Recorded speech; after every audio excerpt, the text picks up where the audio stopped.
First launch is something you will never forget, Carissa. And you know, we've been out here for the last 2 days. Something about launch day, it just hits different, right, ladies? Yeah. And I'm so excited to be with you as you watch your first launch. I know, I'm thrilled to be here. But you guys, this is not your first launch, your first rodeo. You have been to many of these. And for you, Ariane, being with the company for a decade, what is so special for you in particular about this one? You know, I'm so proud to be part of this program for so many reasons, but I think, you know, with New Shepard, we're opening the spaceflight experience for everybody. Yeah. And this one, we've been able to have so many historic flights, but to be able to put 6 women on this launch in this capsule, the first time that has ever been done. You know, I can say, especially since I've got 2 little girls at home watching, one's 6 months, one's 2.5 years old, little girls, they can see that this is a reality, and I'm just very proud to be part of this. And shout out to your husband who's holding it down at home for you so you could be out here doing your thing. That's right. Thank you, Michael, for not divorcing me when I get back. Love you, babe. And hello to your girls as well. Kristen, what's so special for this launch in particular? You know, I think the focus, understandably, is going to be on the people that are on this mission. I mean, there are some big names on board this flight, and so I think it's really easy to kind of get sucked in to the celebrity of it, right? Sure. But to do that would really be missing the point. And for all the people who are saying, well, you know, why should I care about celebrities going to space? This is a really big deal because this type of space flight is what's making space accessible to everyone. And it really fits the pattern of human exploration from the very beginning. First, you send the professional explorers, the military test pilots, then the civilians, the scientists, the engineers, kind of the experts, and then you send everybody else, the singers, the journalists, and the activists. So this really fits a pattern here. We're now seeing it unfold in space, and I'm pumped to watch these 6 women go up today. History will be made. We are just about T-minus 1 hour, 25 minutes for launch, the liftoff of NS-31. So why don't we learn a little bit more about the stars of the show today? In seat number 1, Lauren Sanchez. Lauren is an Emmy Award-winning journalist, New York Times best-selling author, pilot, vice chair of the Bezos Earth Fund, and mother of 3. Her goal is to inspire the next generation of explorers. And in seat number 2, Katy Perry. Katy Perry is the biggest selling female artist in Capitol Records history and one of the best-selling music artists of all time. She hopes her journey encourages her daughter and others to reach for the stars, literally and figuratively. Then in seat number 3, Amanda Wynn. Amanda is a bioastronautics research scientist whose advocacy for sexual violence survivors earned her a nomination, you guys, for the Nobel Peace Prize, as well as Time's Woman of the Year. And as the first Vietnamese and Southeast Asian woman astronaut, Amanda's flight is a symbol of reconciliation between the United States and Vietnam and will highlight science as a tool for peace. In seat number 4, Aisha Bowe. Aisha is a former NASA rocket scientist as well as an entrepreneur and global STEM advocate of Bahamian heritage. Aisha hopes her journey from community college to space will inspire young people in the Bahamas and around the world to pursue their dreams. Now in seat number 5, Gayle King. Gayle is an award-winning journalist, co-host of CBS Mornings and editor-at-large of Oprah Daily. And as someone who is staying open to new adventures, even ones that scare her, Gayle is looking forward to stepping out of her comfort zone. In seat number 6, Carrie Ann Flynn. Carrie Ann has spent the last decade channeling her energy into community building through board service and nonprofit work. She has produced thought-provoking films that have explored a wide range of subjects, including the history of women in Hollywood and fair pay advocacy. She hopes her Blue Origin spaceflight serves and is as an inspiration for her son and the next generation of dreamers to reach for the stars. So many incredible women. And oh my goodness, look at that shot. Ariane, does that get you fired up, if I may?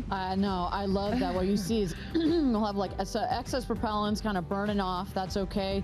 That's what we're looking at right now is the rocket getting ready. It's getting filled with propellants. We always want to make sure that the temperature, but also most importantly, the pressure in the vehicle is all set. So that's why sometimes we got a little bit of excess. It's okay. There will be many times over the next hour and a half, I will look at both of my experts and say, what's happening here? So if you guys, like myself, are new to this, don't feel like you don't know anything, because they will make sure that they get you caught up. So I want to start with you, Ariane. Can you speak to how Blue Origin has developed and evolved this process of commercial flights to space? Sure. So, just 10 years ago, April of 2015 was the first time we launched this rocket ever. NS-1. You see NS-31 on your screen. We've had 30 subsequent flights.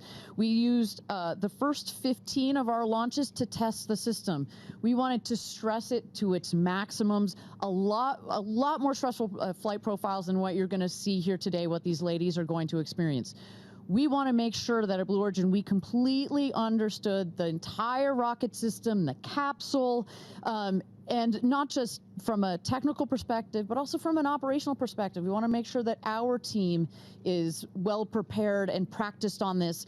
It's an autonomous system, which means it flies on its own from beginning to end, but there's a very well qualified team behind it to prepare the rocket as well as prepare the astronauts. NS-16, Jeff Bezos went up for the first time, July 2021, and we have had a total of 10 human space flights since then, today making our 11th, and today a historic one. Yeah, indeed. I mean, it should be noted, it's just the 6 women in there. It's only 6 women. It's just 6 women in there. Only. Oh, yeah. I know, but maybe wrong choice of words on that one. No, but yeah, please go ahead. No. It's just again, being new to this field, it's like it's them. They're up there alone, but they're never alone because they've got all the great people here at Blue Origin behind them. And we talk about the frequency of these flights. So, Kristen, having covered so many, does it start to feel routine for you? It totally starts to feel routine, right? But that's exactly the point, to normalize human spaceflight and make it really safe. But then I have to catch myself and be like, no, there's actually nothing routine about this. There will never be anything totally routine about this, because don't forget, what these 6 women are about to do today is strap themselves on top of essentially a controlled explosive, a bomb. Don't tell Gayle King that, right? No. Don't let her hear that. Controlled is the key word I would use with her. Controlled explosive. There is risk in that. No matter what you do, there is some risk. So you have that to think about. And then you have Blue Origin landing a booster vertically. I mean, that is something that had never been done before until just a few years ago. Truly the stuff of science fiction now come to life. So yes, it does become routine, but it's also routine and extraordinary all at once. Well, I feel so grateful that we're not just sitting in a studio talking about this. I know. This isn't a green screen behind us, ladies and gentlemen. We are here on the ground. So many amazing things around us. So just to orientate the viewer, where are we exactly? Well, a couple days ago, I caught up with one of our astronauts. As I mentioned earlier, Lauren Sanchez is a pilot, and she gave me an aerial tour of Launch Site 1 here in West Texas. This is West Texas, the home of Blue Origin, and it's just this vast, incredible space. Where did your love of flying come from, Lauren? My dad. So he was a pilot. My dad was a pilot, is still a pilot. He's 84 and still teaching how to fly. Wow. And I love it. Flying to me is complete freedom. You're at the controls, you're seeing the world from a different perspective. Okay, first look to the left. Okay. That's where the booster is going to land, right on that spot right there. Wow. Isn't that so cool? Oh, Counterclockwise, catch your my goodness. Yeah. And then look, and then our capsule is going to land somewhere in this vast open space. I can only imagine how you're feeling, in the sense that when you sit here in the pilot's seat and you fly this helicopter, and then in 2 days you're going to be going to space. Like that, it just blows my mind. It blows my mind, and I can't believe that we get this opportunity. It's really not about going to space. I think it's about what all of these women are going to bring back, the stories that they're going to be able to tell, the lives that they're going to be able to touch. And also, it's just fun. Yeah. Like, we get to do something that's fun, and I'm really excited about that. Pictures of you. This is where the rocket takes off, by the way. What's really cool about the Blue Origin rocket is that it's hydrogen and oxygen. So guess what the exhaust is? Clean. Water. Clean. Yeah. Water. Why is now the time to do this, Lauren? Why not? Yeah. Now is the time because Blue Origin is making it possible. And it's going to get more and more accessible with each passing year. Being able to share this experience is really what it's all about. And Aisha, Amanda, Gail, Katy, Carrie Ann, being able to share it with the kind, generous powerhouse of women is what makes it all worth it. It really does. Now, as you sit here just a couple days away from going to space, piloting your own helicopter, it says so much about you. Don't know where your dreams are going to take you, but you're here and it's your reality. And it's the most incredible adventure ever, and that's life.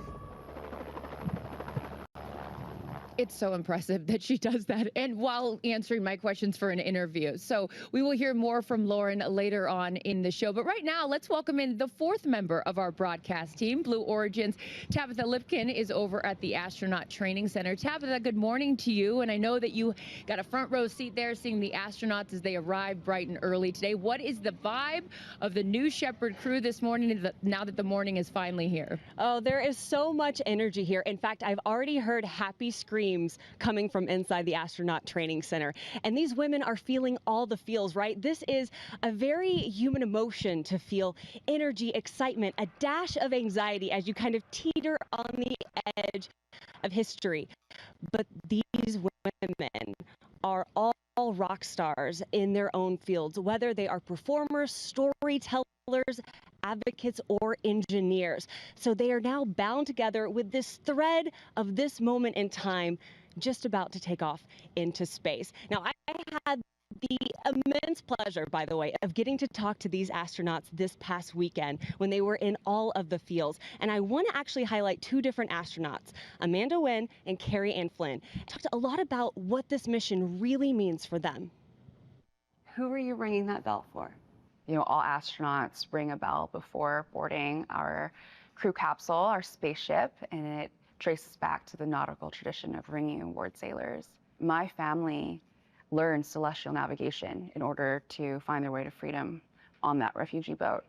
And so when I ring that bell, I will be thinking of Hiekwa, Goba, Iyo, Mea, the four that were chosen in my family to go into death to seek life.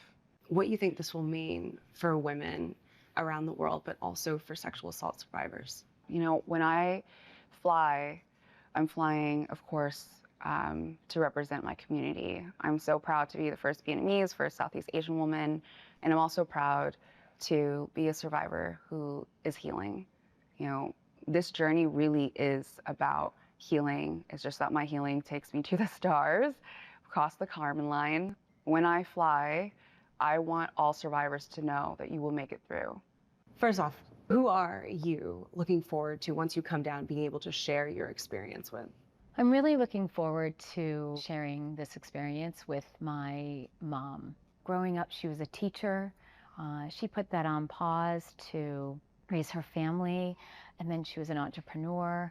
And I just, I'm really excited to be able to share this experience with her. She's been on this journey with me emotionally, and I think it's important, you know, to honor the women that raised us and inspired us, and you know, it's a little bit of giving back when we can share our successes with them. What about a message to so many kids who are watching? One of the partnerships and nonprofits a part of Blue Origin is Club for the Future. So do you have a message for the kids who are excited to watch this launch, a historic launch? Believe in yourself, dream big, and don't let anyone tell you no. It's never too late to fulfill your dreams. So some powerful words that you've heard from our astronauts already. And as I said, it is an exciting and active scene here. This is really a generational event. And throughout the morning, we are going to check back in and hear more from the rest of our astronauts. Carissa? Thank you so much, Tabitha. And yeah, we're going to be checking in with you all day long leading up to launch as well. Thank you so much for that. So Ariane, obviously a whole new experience for these ladies, right? Walk us through, myself included, since this is my first launch. What have these women been, going through, and how have they prepared for today's launch? Sure. So for our astronaut training program, we have our astronauts arrive on site 3 days in advance. And they go through just 2 days of training. It's 2 intense days of training, but really that is all that they need. So what are some things that we walk them through?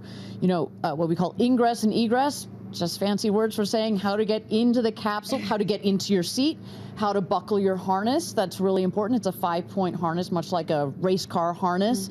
How to get out of your seat. You just kind of turn the click on the button on the harness to get out. How do you also get out of the capsule? We go through emergency procedures, obviously hoping nothing, they don't need to use them, but all of this is about getting them acclimated. More of that. We get them situated with our launch site. We take them out to the tower. We had the good fortune of going up to the top of the tower a couple of days ago. Well, let me throw it back to you. Even with the rocket there, without the rocket there, you felt something, right? Oh, yeah, going up in that elevator, I was like, oh my goodness. I can only imagine how they felt. But the importance for them, again, in my world of football and sports, it's the run through. Here we are at the top there, and the rocket, and again, correct me if I'm wrong, Ariane, will be right behind where we're standing, right? That's precisely, yeah. That is the gantry that goes out and connects with the capsule. Yeah. Yeah, but a walkthrough, right? It's important for them to get acclimated, so they're not doing it for the first time when they're about to go to space. So very cool. So much has went into it. We even got to peek in yesterday a little bit of the astronaut training, and I got the great fortune of going in the capsule and sitting in the seat. It's an incredible experience. But you mentioned those 2 days, and safety, of course, always top of mind here at Blue Origin and in Spaceflight. So, Kristen, how does New Shepard stack up against some of the other spacecraft? It's got a great track record. And, if I'm Gayle King, again, I'm going to talk about Gayle King a lot today. Who has admittedly said she's very nervous. She's nervous about it, which I find so refreshing. You don't always hear that from the professional astronauts about to go to space. She's admitted that she's nervous. So if I'm nervous, I would feel a lot better knowing that the rocket that they're about to fly on has an abort system or an escape system. And not only does it have that, but it has been tested and worked in real life multiple times. And so for those of you who have perhaps never watched a spaceflight before, the rocket's split into 2 parts. You have the booster on the bottom and the crew capsule where the astronauts are on the top. And so in an abort, or if something were to go wrong, the capsule could jettison away from the explosive, from the rocket itself. So that's critical because it means that the astronauts could get to safety. And as Ariane and I have been talking about, it's been tested 3 times, at multiple times during the ascent, and they actually tested it in real life once, back in 2022 when there was an in-flight anomaly, and it worked. So that was not, to be clear, that was not a test. That was, we actually used it. It was a real thing. So it's not like we had set up this scene for us to test it. It worked perfectly. And it was uncrewed, right? But Correct. If astronauts had been inside, they would have been fine. Those payloads actually came out quite nice. Yeah, we had some scientific experiments in there that really enjoyed the flight. Yeah, safety being paramount. Well, as I have admitted here, this is my first launch. I'm learning so much and have learned so much from you guys with your generosity over the last few days and months. But my day job is an NFL host for pregame shows, and I work with a guy named Michael Strahan. You might know who he is. Well, guess what? He became an astronaut when he flew up to space on New Shepard 19, and he has some words of encouragement for today's crew. Hey ladies, it's Michael Strahan. I just wanted to say good luck on your amazing flight today. It was life-changing for me. I hope it's life-changing for all of you. Cannot wait to see, because I experienced the joy I know that you're gonna have. I hope you just go up, just take it all in. Enjoy just looking down on the planet. Enjoy being weightless. Enjoy being together. That's the biggest thing, because it's a bond that will last a lifetime. So good luck. Have fun. Looking forward to seeing you when you're back on the ground. Welcome to the Space Crew. This guy, what a guy, as he's at his other job on GMA there in the morning show. But yeah, he can do it all, but a really cool experience. And he came back and had told me after he did that he didn't even know how much he needed it until he did it. A really special thing that these women are about to experience. So Ariane, what are some of the top reasons people tell you that they choose to fly specifically with Blue Origin? So first and foremost, a lot of them come to us saying, this is a dream I've had since I was a child. And they are so ecstatic that finally they have the opportunity to fly, and to fly now. You know, you can, it has taken so long for us to get here, and so now they can actually buy a ticket. I'd say the second thing is we do get those adrenaline junkies who have been like, I've been to the top of Everest, I've been to the bottom of the Mariana Trench, you know, I've flown in a, in a MiG fighter jet, but there is no other way of getting this sensation, both from you're going Mach 3, 3 times the speed of sound, but also you're getting this insane view from up in space. So I'm so jealous. I'm glad you, thank you. You teed me up for the sign up, because guess what? It is as easy, I can't believe I'm about to say this, as scanning a QR code. If you want to go to space, scan that QR code right there on your screen. This is, I mean, my goodness. It's like going to a restaurant and, yeah, you want to see the menu or you want to go to space. But here you go. You can join the manifest and book your flight on New Shepard. It is as easy as that. Absolutely incredible. But for those of you just joining us, my name is Carissa Thompson alongside Kristen Fisher and Ariane Cornell, and we will be taking you through the launch of New Shepard 31, Blue Origin's 11th human flight. And in just T-minus an hour and 6 minutes, our crew of 6 women, Aisha Bowe, Carrie Ann Flynn, Gayle King, Amanda Wynn, Katy Perry, and Lauren Sanchez will emerge from right behind me. Now that the sun's up, we can show you. Astronaut training is over my shoulder here. They'll emerge from the door where we saw Tabitha a little bit earlier, and they'll hop into Rivians and drive down what I love, the road to space. Literally and figuratively, New Shepard 31 will take off in an hour and 5 minutes. So right now, we're going to hear from another one of our astronauts, Tabitha Lipkin, caught up with Katy Perry. A big part of your life, of course, is your daughter, Daisy. Yeah. I want to know, does she kind of have a concept of what's happening, or like, what are your feelings around sharing this with her? I mean, she's 4.5, so she's still trying to figure out what day of the week it is. Sure. But it is very normal, you know, for us to talk about mommy going to space now. And I will be so excited to hold her when I land.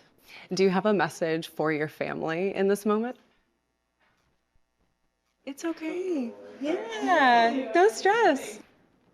I'm going to be very emotional this weekend, of course. Yeah, it's an emotional thing. It's a big journey. It's huge. My message is that I love them.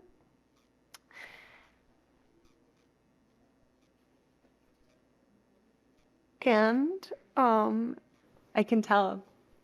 You've got so much love in your heart, and I appreciate you sharing that with me, especially in this moment. Take all the time you want. The message to my family is that I love them so much, and I'm so full of love, and I am so grateful to be representing a fearless female in my family, which is a domino effect from my mom, from my sister, and definitely something I feel from my daughter. What are you taking with you to space? I'm taking bracelets that represents the pillars of my foundation that I started with my sister called the Firework Foundation. I'm bringing almost 300 of them so that I can bring them back home for the 6th, 7th, and 8th graders that get to come to Camp Firework. They're going to be so excited. They're going to be very excited. It's really for those kids to inspire them as well, to never put limitations on their dreams. I'm going to be bringing a daisy, a real-life daisy from the Earth, to remind us that, you know, the Earth is very precious. I'm also launching a tour on April 23rd in Mexico, and I'll be on tour for the rest of the year. And I think it would be pretty cool to reveal my set list for that tour in space. Is that what you're going to do? I just might. We can look forward to? Just on a little nugget? Little nugget, yeah. So with that, take advantage of it. Like, what's your message to your fans? Thanks for being on this journey of a lifetime with me, and what a ride it already has been and will continue to be. Obviously, buckle up. Oh, I love seeing her vulnerable, right? I mean, we always see her, she's tough, she's all this, but showing that emotion, that's a real thing. I saw her little daughter Daisy yesterday, and she's wearing her all pink astronaut suit, and she keeps going around being like, my mom's going to space. It's such a cool thing. And for all of you Katy Perry fans out there, I know there are a lot of them watching. It must be cool to see that, and revealing the set list, which is also very cool up in space. But Kristen, today marks the first all-female crew on a Blue Origin flight. What does that mean specifically for you? It hits home because, my mom was a member of NASA's original 6, NASA's first class of women astronauts. Dr. Annalee Fisher there, and that's my dad, Dr. Bill Fisher on the right, who was also an astronaut. And, which is incredible, by the way. Like, both of your parents being astronauts is just, wow. And they both, I'm actually wearing the necklace that they both flew into space today. Wow. And so with my mom, it took that entire class, NASA's first 6 women astronauts, it took them 2.5 years for all 6 to fly into space. You're adorable. And it's so cute. And now Blue Origin is sending 6 women into space in a single day. I mean, that's progress right there. And then on top of that, my mom was the first mom in space. I was 15 months old when my mom flew, and so I'm really relating to little Daisy, Katie's 4-year-old today. But back then when she flew in 1984, there was some people thought it was really impressive and incredible what she was doing, but other people were like, my gosh, how can you leave your 15-month-old baby back on Earth? And so today, here we have 4 moms, 2 mothers at the desk, a grandmother going up in space. Yeah. I mean, it's truly generational progress, and it's just so cool to see. And I got to shout out to my daughter, Clara, who's watching at home, who is so upset that she can't be here today because she wanted to meet Katy Perry. But hey, you got to go to school. So I got to go to school. I should mention to you that actually we at Blue Origin, we've got these what we call our business resource groups. So they're groups that you can join as the employees, and we've got one for the Black community, the Latin community. But we also have one for the parents at Blue, and we call it New Fisher. So, we've got New Glenn, New Shepard, etc. It's called New Fisher. There's the patch. It even has a patch. I just found out about this yesterday, by the way. Don't worry, we'll get you on. We'll get you. So it is so important, what your mother has done and what these women are doing today. Well, and ultimately, if space is about, if we're here to open up space to everybody, someday in the future, it's not just going to be adults that go into space. It's going to be kids too, and entire families. So that really is also what today is about, the start of all that. It is. It's really special, and I love that it's getting light, so you guys can really get a full scope of what's going on behind us. And with that, we're going to send it back over to Tabitha Lipkin, who's moved over to the viewing platform where friends and family will watch today's launch. And Tabitha, one of today's astronauts, had a connection to Blue Origin before she even joined the crew. Tell us more about that. Oh, and it is such a beautiful connection. So I want to focus on Aisha Bowe for a moment. I mean, she just embodies what it means to be multidimensional, right? She talks about going from community college to space. She's representing the Bahamas, and she helped founded projects like STEMboard and Lingo. But within being multidimensional, she also was a mentor for an employee right here at Blue Origin who helped build the very rocket she is about to take off on. What was it like when you put the flight suit on? Gosh. Okay, the flight suit, first of all, we look good. It's amazing. Like, as I pulled up the zipper, I felt like a superhero. And then I just reflected on my life and the journey to the flight suit. My 92-year-old grandfather is making the journey to see the flight. And where he was born in the Bahamas, they didn't have aircraft. He used to ride his horse around all the time. And so now he's taking an airplane to come see me fly to space. And that was at the top of my mind when I was zipping up the suit. What is your connection? You mentioned this briefly when you were at NASA. There was an intern who now actually works here at Blue Origin, and you guys are tied in together. I want to know that story. I went to an aviation museum day for young girls who were interested in aerospace, and I met Claire Luce. And she said, I want to be an aerospace engineer. And she asked if she could come visit. And I was like, yes, of course. Well, that one day turned into me mentoring her, and that 13-year-old girl became a 16-year-old who had an internship at NASA, who then decided to become an aerospace engineer. And today, Claire is working on the very same rocket engine I'm going to fly on. And so to know that when I step in that rocket, that someone who I've known since she was 13 has had her hand in making sure it's safe means all the world to me. I mean, just an incredible story, right? To have that connection with Claire. And you know, Aisha's also been a big proponent of Club for the Future, which is Blue Origin's nonprofit, where you can get free space-related lessons, but also we're sending postcards to space. And Aisha specifically is sending postcards all the way from India, Kenya, the Bahamas, and all across the United States. Pretty remarkable. Oh, it's such a great story. Thank you, Tabitha. We will check back in with you in just a little bit. But in seat number 1 will be Lauren Sanchez, who has seen her fair share of human flights from the ground. And I had a chance to catch up with her to discuss her flight to space.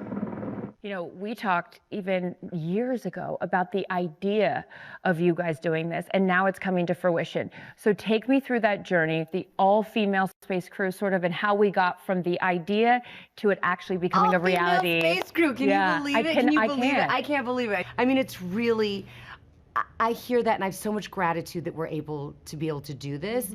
And it all started when I came here and watched Jeff go up.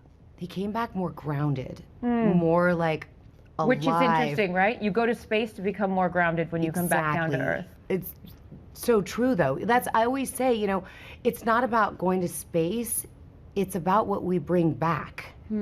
And I get to go with 5 incredible women, explorers, but storytellers, to inspire a new generation to be interested in space exploration, to inspire a new generation to explore. When you explore, you also bring out the curiosity in someone, and curiosity leads to solving problems. I look at your story and you've been so open about your dyslexia, and now here it is that the teacher that diagnosed you with dyslexia is going to be at your launch when you go to space. Why is it so important that your teacher is here for this moment, Lauren? Gratitude. Where I am right now is in part because of her. I was always told, you know, oh, you don't belong. You don't belong. I was a female in sports. You don't belong here. Do you know what I mean? I was a journalist and I was a really young journalist. You don't belong here. Like, you're always told you don't belong. But the problem is, you know, people get told that all the time. I was starting to believe it. And that's what this is for all those girls out there that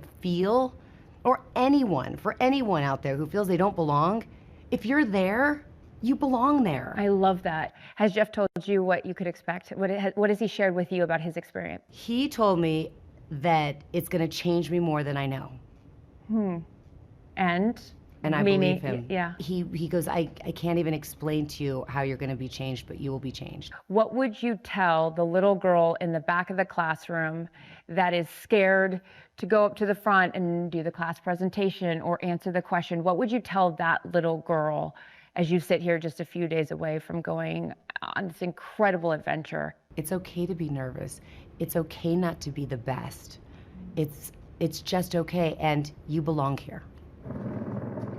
Oh, I love her. It is worth mentioning, you guys, that going up with Lauren on her flight will be a Teachers in Space student experiment inspired by students across the United States.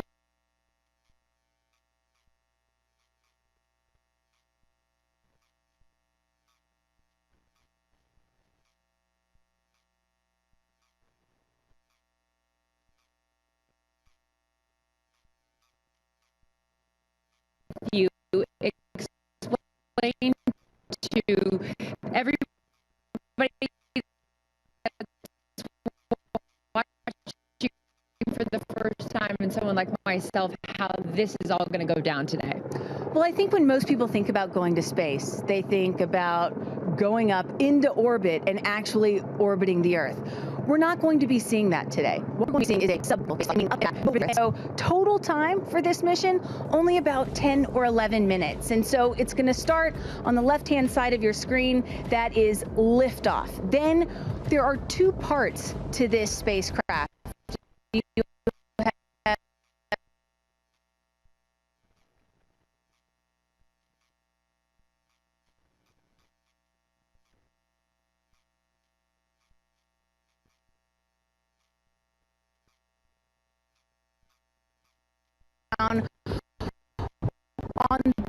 left in the middle there, you can see after the booster and the capsule separates, the booster is going to come back and land vertically. I mean, again, this is something that has not been done until just a few years ago. Incredibly difficult to do. And then that crew capsule is going to descend with the assist of 3 big parachutes and come down to a nice cushy landing on the desert floor. Again, total make time it sound so 10 to easy. 11 minutes, right? I mean, it's going to happen really fast. It will happen really, really fast. I should note on the booster, so we made history with this new Shepard rocket, not the exact tail that we're flying today, but we were the first organization to ever land a rocket from space and reuse it, and that happened just 2 miles north was the launch pad, 2 miles beyond that was the landing pad where all of that happened. It was really exciting. These women, though, I should say, while it feels, it still is a rocket launch. This thing is going to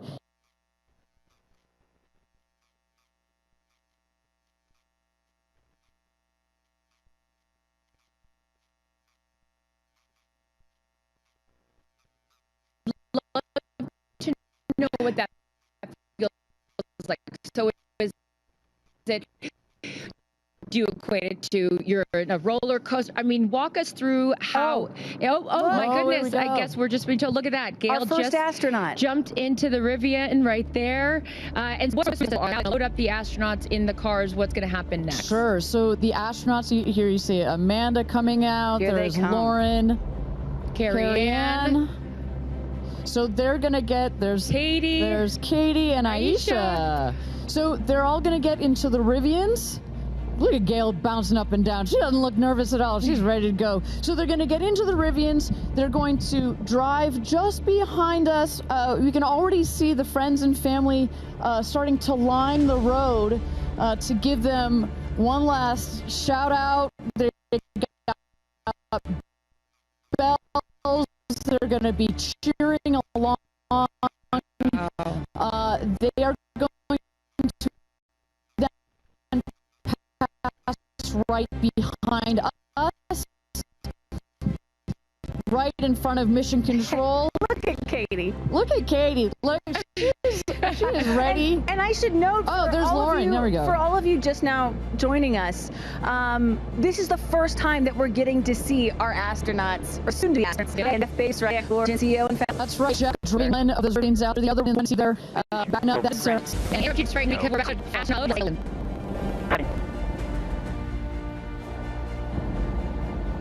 Moving on, Capcom. Go. Engineering. Go, green board.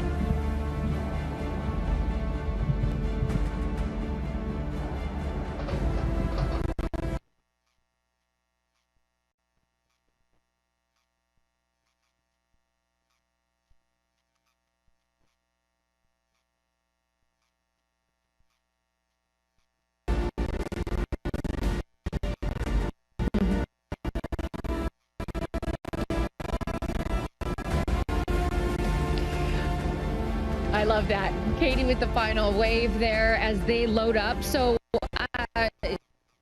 again, Ariane, they load up here and then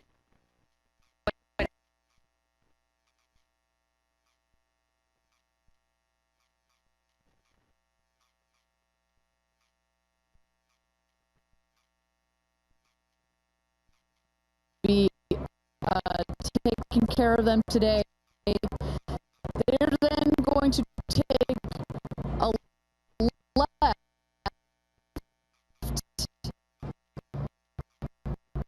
at the top of the screen.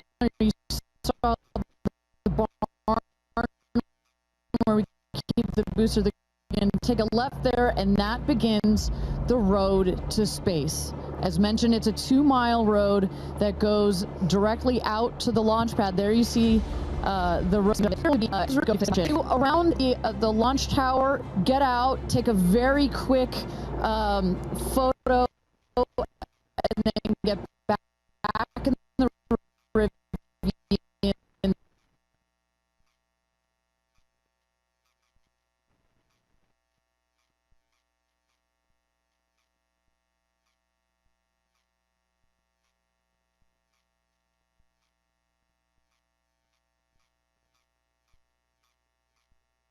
got to be very exciting for them. Yeah, and Katie? Katie's sticking her head out too, gonna give a little wave to her daughter Daisy. They're all sticking their heads out the window. It's too bad that all three of them are so shy, you know? Well, and you know, we often talk about how it is oftentimes more difficult for the people who are left behind on Earth, their friends and family, to watch this, to watch your loved one going into space. That's what Lauren said. She said, when I was waiting for Jeff to come back, I was so nervous because, you know, you can't control anything. So seeing her right now, I imagine that emotion is much different than, you know, than what he's probably experiencing. But either way, so much fun. Look at that, all the friends and family there to cheer them on as they head out. You know, one of the other nice things about not having to go into orbit for a multi-day mission is you don't have to go in quarantine.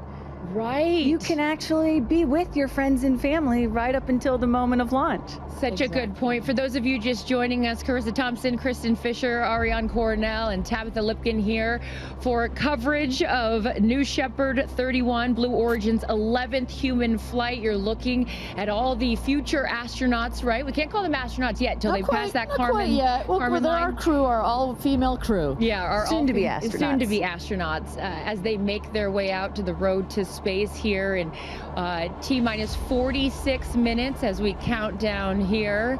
How does this compare, Ariane and Kristen, having seen so many launches to some of the other ones that you've seen?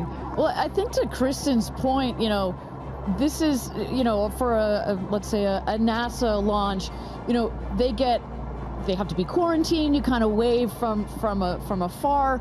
The families this is a parade. Yeah, it's a parade. They're really integrated into this experience because, as you know, as I mentioned, when these people go to space, so often it's, I've been dreaming about doing this since I was a little boy or a little girl, and the family and the friends come along this journey in supporting these people, and so to be able to have them there right up just into the last minutes like this is really important. And we knew when we designed this whole astronaut program that incorporation of the families and the friends was going to be very, very important. Why was it so important? Well, I think among other things, you know, precisely these aren't, you know, these are not people that have trained for years and years and years, right?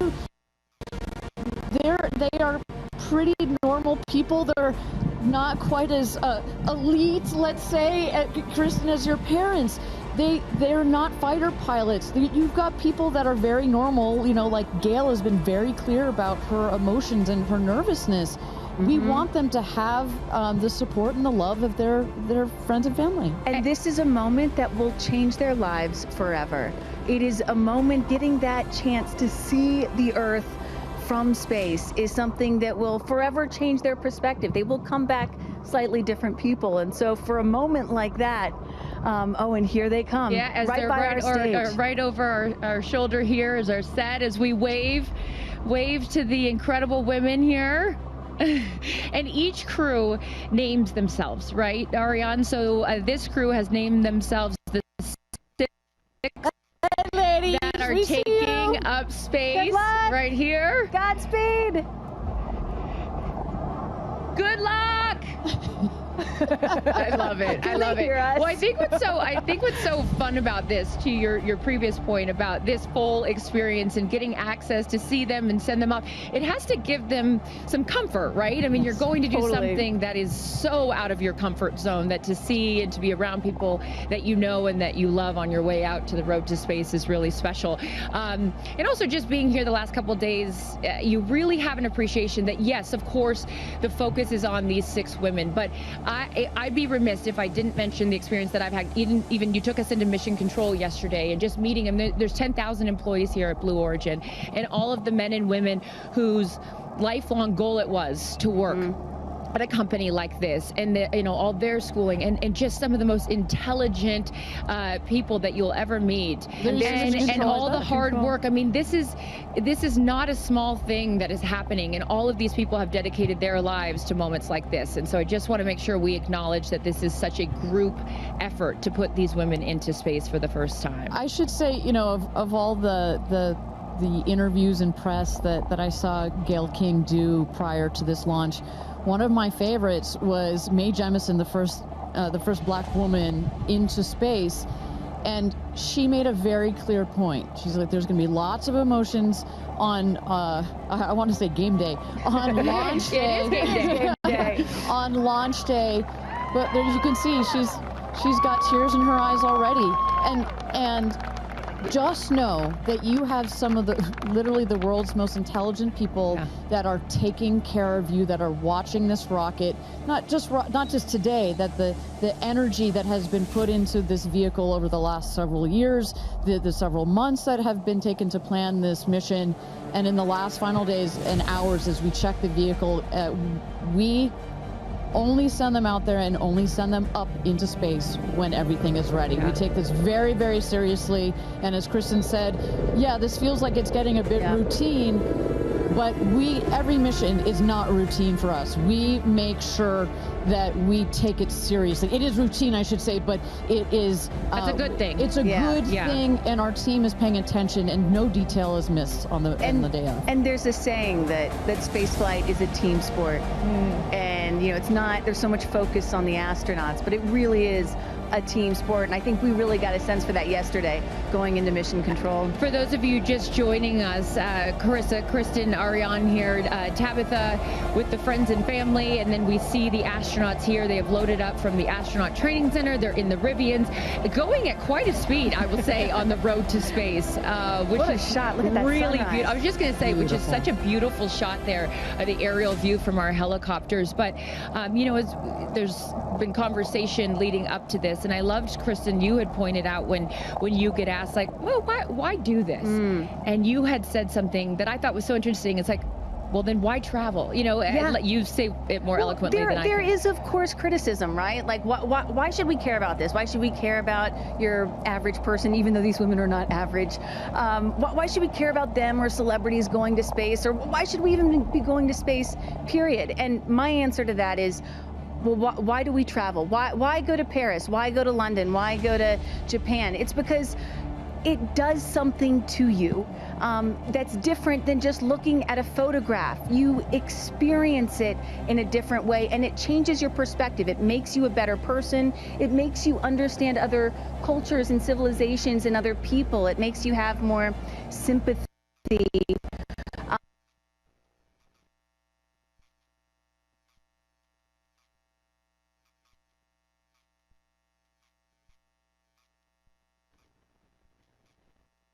Come here. So Ariane, walk our audience through sort of what happens next as they are approaching. Sure. So they have just driven down the road to space, the 2 miles. They are going to go to the north end of that circle and jump out of their Rivians and take a cool shot, a photo that is, with the rocket in the background. Again, all of this is very tightly choreographed, and we want to make sure that they do this quickly so that they can get back in the Rivians, go back around the circle to the base of the tower. At that point, we're going to get them into the elevator that will take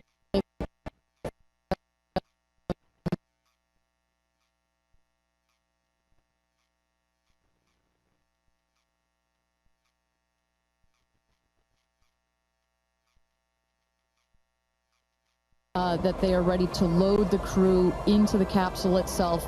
You know, this is safety is paramount at Blue Origin, so we want the minimum number of people out there next to the rocket for the least amount of time. So we keep it fast. We keep all these procedures tight. But we got to do a quick photo shoot by the rocket. I mean, come on. It's history, you know? We got to capture that moment. And again, for those of you just joining us, this is something that I was not aware of. That beautiful rocket right there, New Shepard, didn't come out until this morning, right? So explain a little bit more for those people that are just tuning in, sort of how the setup works. Sure, that is correct. So at about 2 o'clock this morning Central Time, we rolled the vehicle out. There you see on the truck. With the capsule already what we call mated to the rocket. You'll see here in a moment the rocket, it goes very slowly, just want to make sure we take care of our baby as well. Goes out there, the truck will turn the vehicle vertical And at that point, we connect all the pipes and the hoses to the vehicle, and we start loading the vehicle with propellant. Right there, it's empty. That's for safety and security reasons. That's also, it makes it easier to turn vertical.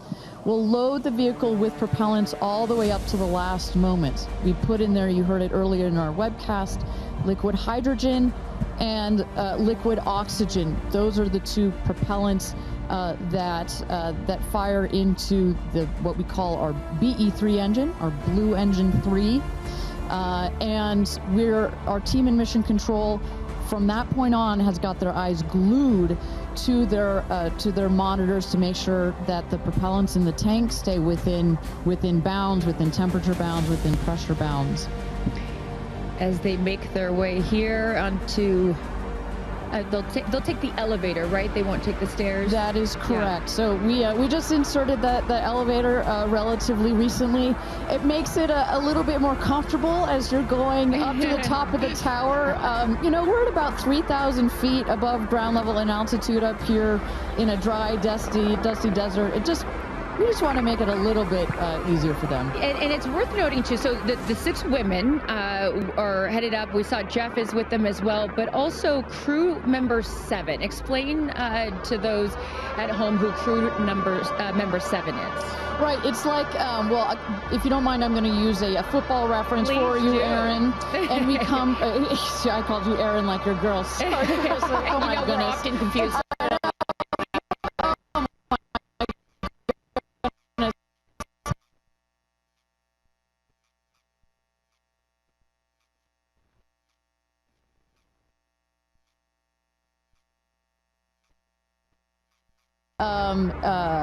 The crew member 7 that has been training them, we saw Sarah Knights as the second driver in addition to Jeff Bezos.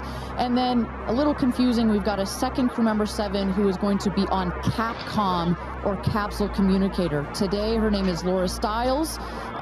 She will be the person that is in our astronauts' ears, communicating with them, making sure everything's going okay, also telling them, hey, this is when you can unbuckle, and this is when you can... That's her right there. That's Sarah Knights right there, exactly. And now we are looking at what?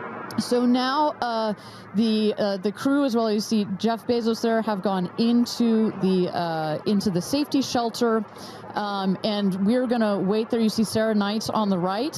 She's gonna just communicate with the Blue Origin team that is at the other tower just next to the rocket to make sure that everything is set and sorted for them to do their final load. This happens very shortly here. We clock it at about T-minus 35 minutes, but we'll only do one already. And in case some of you are wondering what a safety room is or why it's there, it's, again, what Ariane was talking about. You want to keep these astronauts as safe as possible for as long as possible. Of course, they'll be safe when they actually get in the rocket, but just in case anything were to go wrong, we had the chance to go inside this room a few days ago, and it is, I mean, is it a bomb-proof room? Do you want to say that? I mean, it is. It is. Yeah, and you feel it when you're in there. You're like, oh gosh, now this it is feels real. Yeah.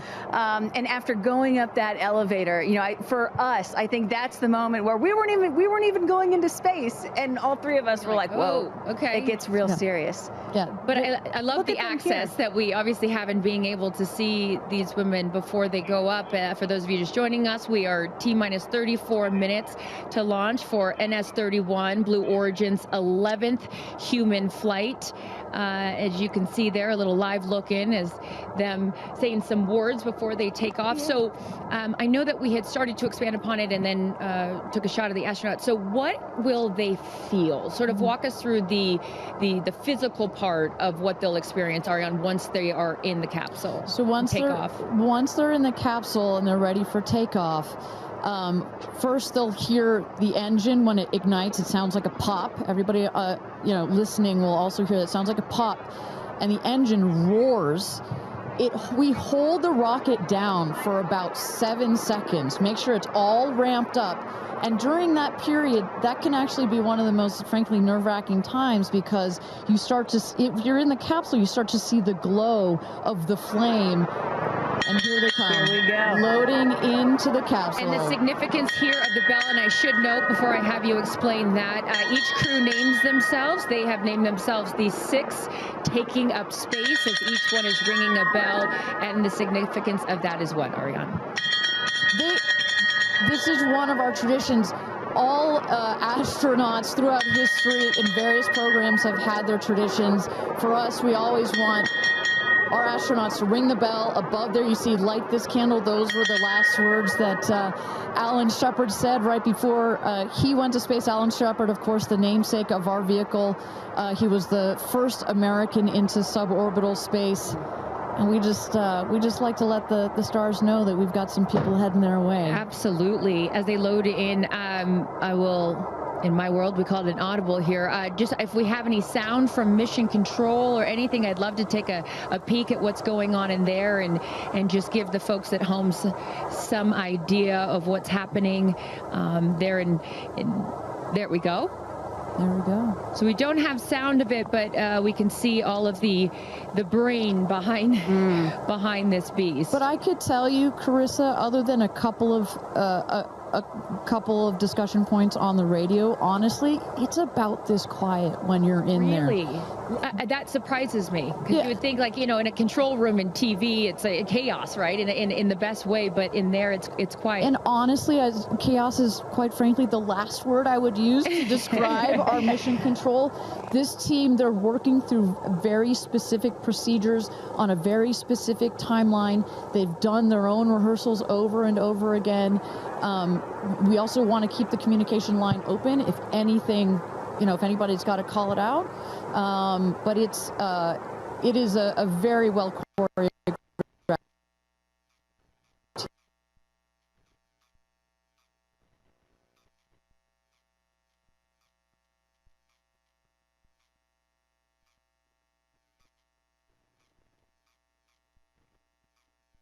Of everything that you're seeing here. They practice over and over, getting inside this capsule, strapping themselves in.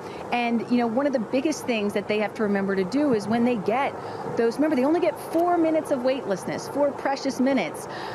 They have to unbuckle and then buckle back in at the exact right moment. So those are some of the things that they're learning to do and practicing while they're training in that building right behind us. As we look at new Shepard 31, the 31st mission, the 11th human flight here for Blue Origin. We are T-minus 30 minutes. Carissa Thompson, Kristen Fisher, Ariane Cornell with us, and Tabitha Lipkin at the tower. I am going to be leaving here in just a few minutes. I'm going to go to fallback 3, an area. Then I will wait for the capsule to land. I'll wait for the recovery team to come out and then bring you interviews from each of our astronauts as they arrive back here on Earth. I cannot wait for that.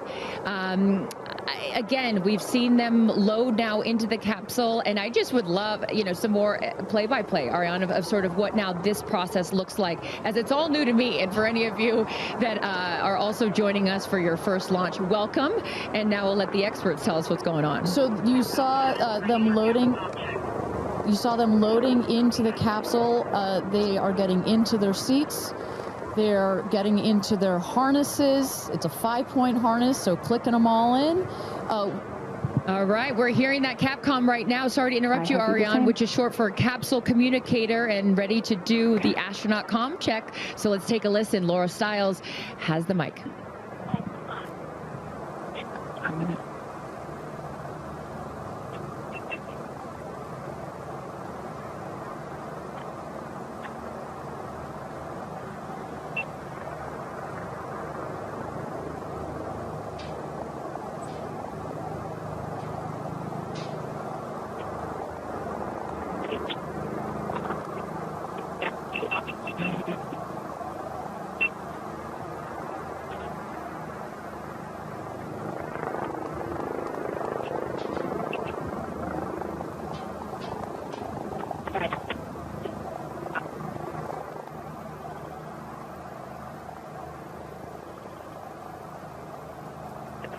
Dale looks great.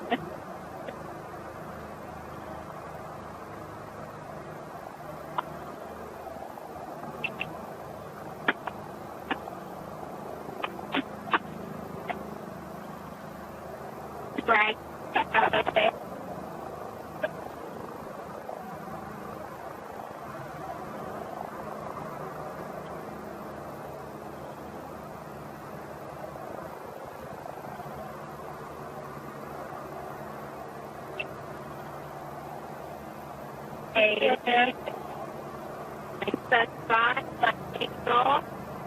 Right.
Welcome back, everybody. We are at T-minus 26 minutes and 50 seconds to go until NS-31, New Blue Origin's 31st mission for our new Shepard rocket, our 11th human flight.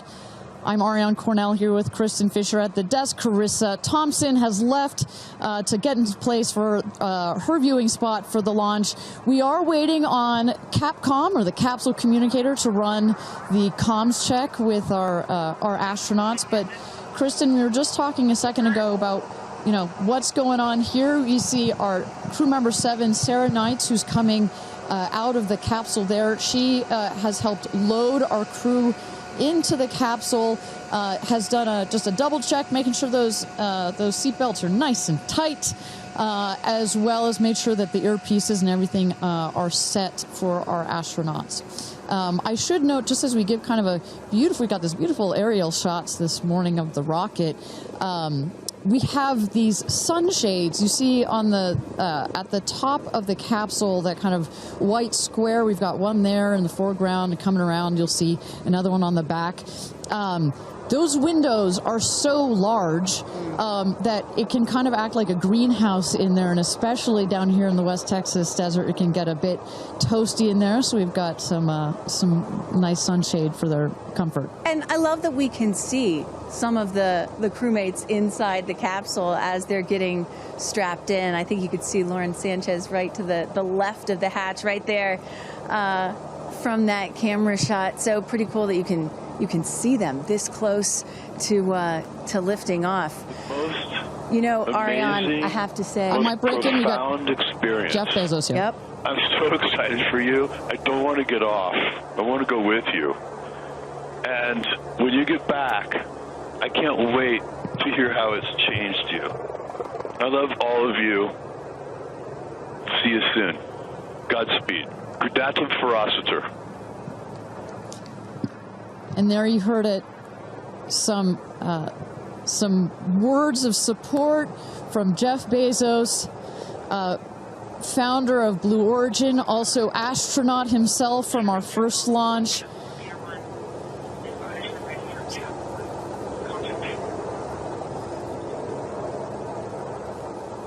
So, of course, Lauren Sanchez is Jeff's fiance, one of her supporters. But as we mentioned before, we've got lots of friends and family that are supporting the rest of the astronauts here. They are out at the viewing tower. Let's turn it over to Tabitha. Tabitha, have you had a chance to chat with some of the family members out there? You know, a lot of friends and family have come out here, and it is an exciting vibe. I am standing by with two women who need no introduction. And Chris, I have to start with you. What is it like to be here, and what brought you all the way out here to this launch? Well, Lauren and Jeff, we're here to support our girlfriend and our friends, and I never thought that we'd be talking to you from a space launch. For sure. So this is a really unique experience, and we're just so honored to be here to support them and watch this amazing part of history. And I'm so proud of her. And I just feel like all of the female astronauts that are going to go up today. It's such a big day in history, and it's so empowering, especially my daughter is 7, and just to see something like this. And I mean, somebody said their grandfather was here that's 92, then they didn't even have transportation back then the way that we do now, and now they're going to space. It's pretty amazing. That's Aisha's grandfather. 92 came all the way here. That's where the story. I was like, I heard this story, and you know, he had no airplanes, nothing back in his day. Now he's seeing his granddaughter go into space. That's a beautiful thing. Really incredible. And how does it feel also to be able to share this with multi-generations within your family? It's really something. It's just Kim keeps writing us because she was supposed to be here with us, and she's studying for law school, so she had a big test that she had to take. Again, something I'm very proud of, but she just keeps calling, going, I have such FOMO, tell me every minute of it. So it's very inspirational, and just super proud of the girls, every one of them. And it's a very brave thing to do, and I think it also just says something, like Chloe said, to my 13 grandchildren. Yeah. And what can you say to that too, for your children? Oh, I just think it's really whatever you dream of is in our reach, especially in today's day and age. And dream big, wish for the stars, and one day you can maybe be amongst them. That's so beautiful. And just before I send it back, any last messages to the astronauts before they take off? I think just great luck. Be present. I mean, I'm so excited. I love the messaging that we keep receiving from the staff here at Blue Origin is don't film it through your phones, look through your eyes, be as present as possible. They will supply all the content that we need and to give to our families, but I love just being in the moment. Yeah, same. And we're gonna excited. Yeah, we're so excited. We're gonna be in the moment too here. We're gonna send it back to you guys at the desk, and we're gonna start watching. Love you, ladies. Good luck. Bye. We had no idea that Chris and Chloe were going to be here, and we're about to be interviewed by Tabitha. So that was a nice little treat. They sure looked the part, you know. Oh, they're ready for their day out here in Texas. I love it. Yeah, and you know, for those of you watching, we're really in the middle of the desert. We're a solid 2-hour drive from El Paso. And as you were saying yesterday, Ariane, you know, you really get the sense like you start in El Paso, and the more you get out here, you do start to feel like you're on another planet. I mean, it's got quite a moonscape, Marscape vibe. And our guests that are here today, as we just saw in Chris and Chloe, are dressing the part. Well, so let's bring it back to the real stars of the show, our astronauts. And one of our astronauts that we haven't heard from yet is Gayle King. She has obviously a lot of emotions going into this flight. Let's hear what she has to say from this interview with Tabitha Limkin just a couple of days ago. When I made the decision to come, there were only 3 people whose opinion matters to me the most. Favorite daughter Kirby, favorite son Will, and Oprah. That's my kitchen cabinet. And all of them said, I think you should do it. All of them, much to my surprise, including Oprah. I really thought she was going to say, nope, I don't think you should do it. And she was like, do it. She said, I really think you should do it because you've been talking about it. And when it comes back and you're not on it, you're going to be kicking yourself saying, I could have gone and I didn't. And I don't want to have to hear about it for the next few years. And, you know, I think everybody in this group is a storyteller and explore, and to be able to take this message and tell other people what it was like from our different perspectives, I think is very significant. Do you have a message for the kids watching? You should always know that no dream is too big. You know, we have someone, Aisha, who was told when she was a kid, your dreams are too big, you need to dream smaller. No child should ever be told that. And so I want people to know no dream is too big. And also, LL Cool J said this to me once, dreams don't have deadlines. Isn't that good? That is real good. Dreams don't have deadlines. I've never forgotten that he said that, and I believe that as well. What are you taking up with you? Oh, I have a bunch of stuff. I have Luca. I wanted one of his favorite toys, so I have a Sesame Street character called Tamir. Tamir is this little black boy with great curly hair, so Tamir gets to go to space. I have a wooden cross that you can hold in your hands. It fits like in 3 prongs. And a stranger came up to me at the airport, She said, I always hear you talk about being a nervous flyer, and I wanted you to have this. And so if you're ever on a flight and you feel nervous, take it out and hold it. So whenever I'm flying, I have this with me. Also, I just noticed, what is this on your wrist? So Jared, who's one of our jib operators at CBS Morning, his daughter, Denise, who's 7, made this for me. And she came into my makeup room and said, I made this for you. Someone else gave me astronaut era. That's pretty great. Space sister, Amanda, just gave me this. I mean, so I feel that I feel I'm pretty well protected. Absolutely. I will say this, as excited as I am, I'll be very glad when we come back down. I will be very, very, very glad about that. Well, clearly we heard Gail there and prior to coming down here in Texas, nervous and excited at the same time, but one of the things I like about this is that she just makes it real, you know? Regardless of who you are, this is a nerve-wracking experience, and the fact that she's so authentic about it, but also, more so, she is stepping so far out of her comfort zone. I think that in its own right is extraordinarily inspirational. I think most people would feel the way that Gail is feeling right about now. If you're about to launch into space.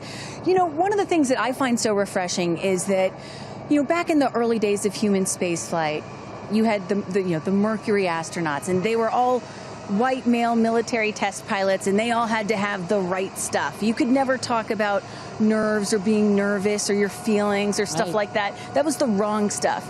But now, in 2025, it is the right stuff to be like Gayle King and talk about those concerns and fears and excitement that you have before launching into space like that. And that really shows you just how much the human spaceflight experience has changed over the last half century or so. And that really is what today is all about. I know there are some people watching this or who have heard about this who are thinking, why should I care about people going into space, you know?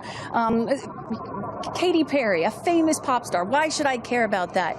And the reason is, it's missions like this that really begin the process of opening up space to everyone, for all of humanity. That's what today is about. And I think we have to, it's not just about today. Today is very, very important, but I think also one of the reasons that I love working at Blue Origin is we think in very long time scales, right? I honestly feel like I'm working at a company that will be here in at least 100 years.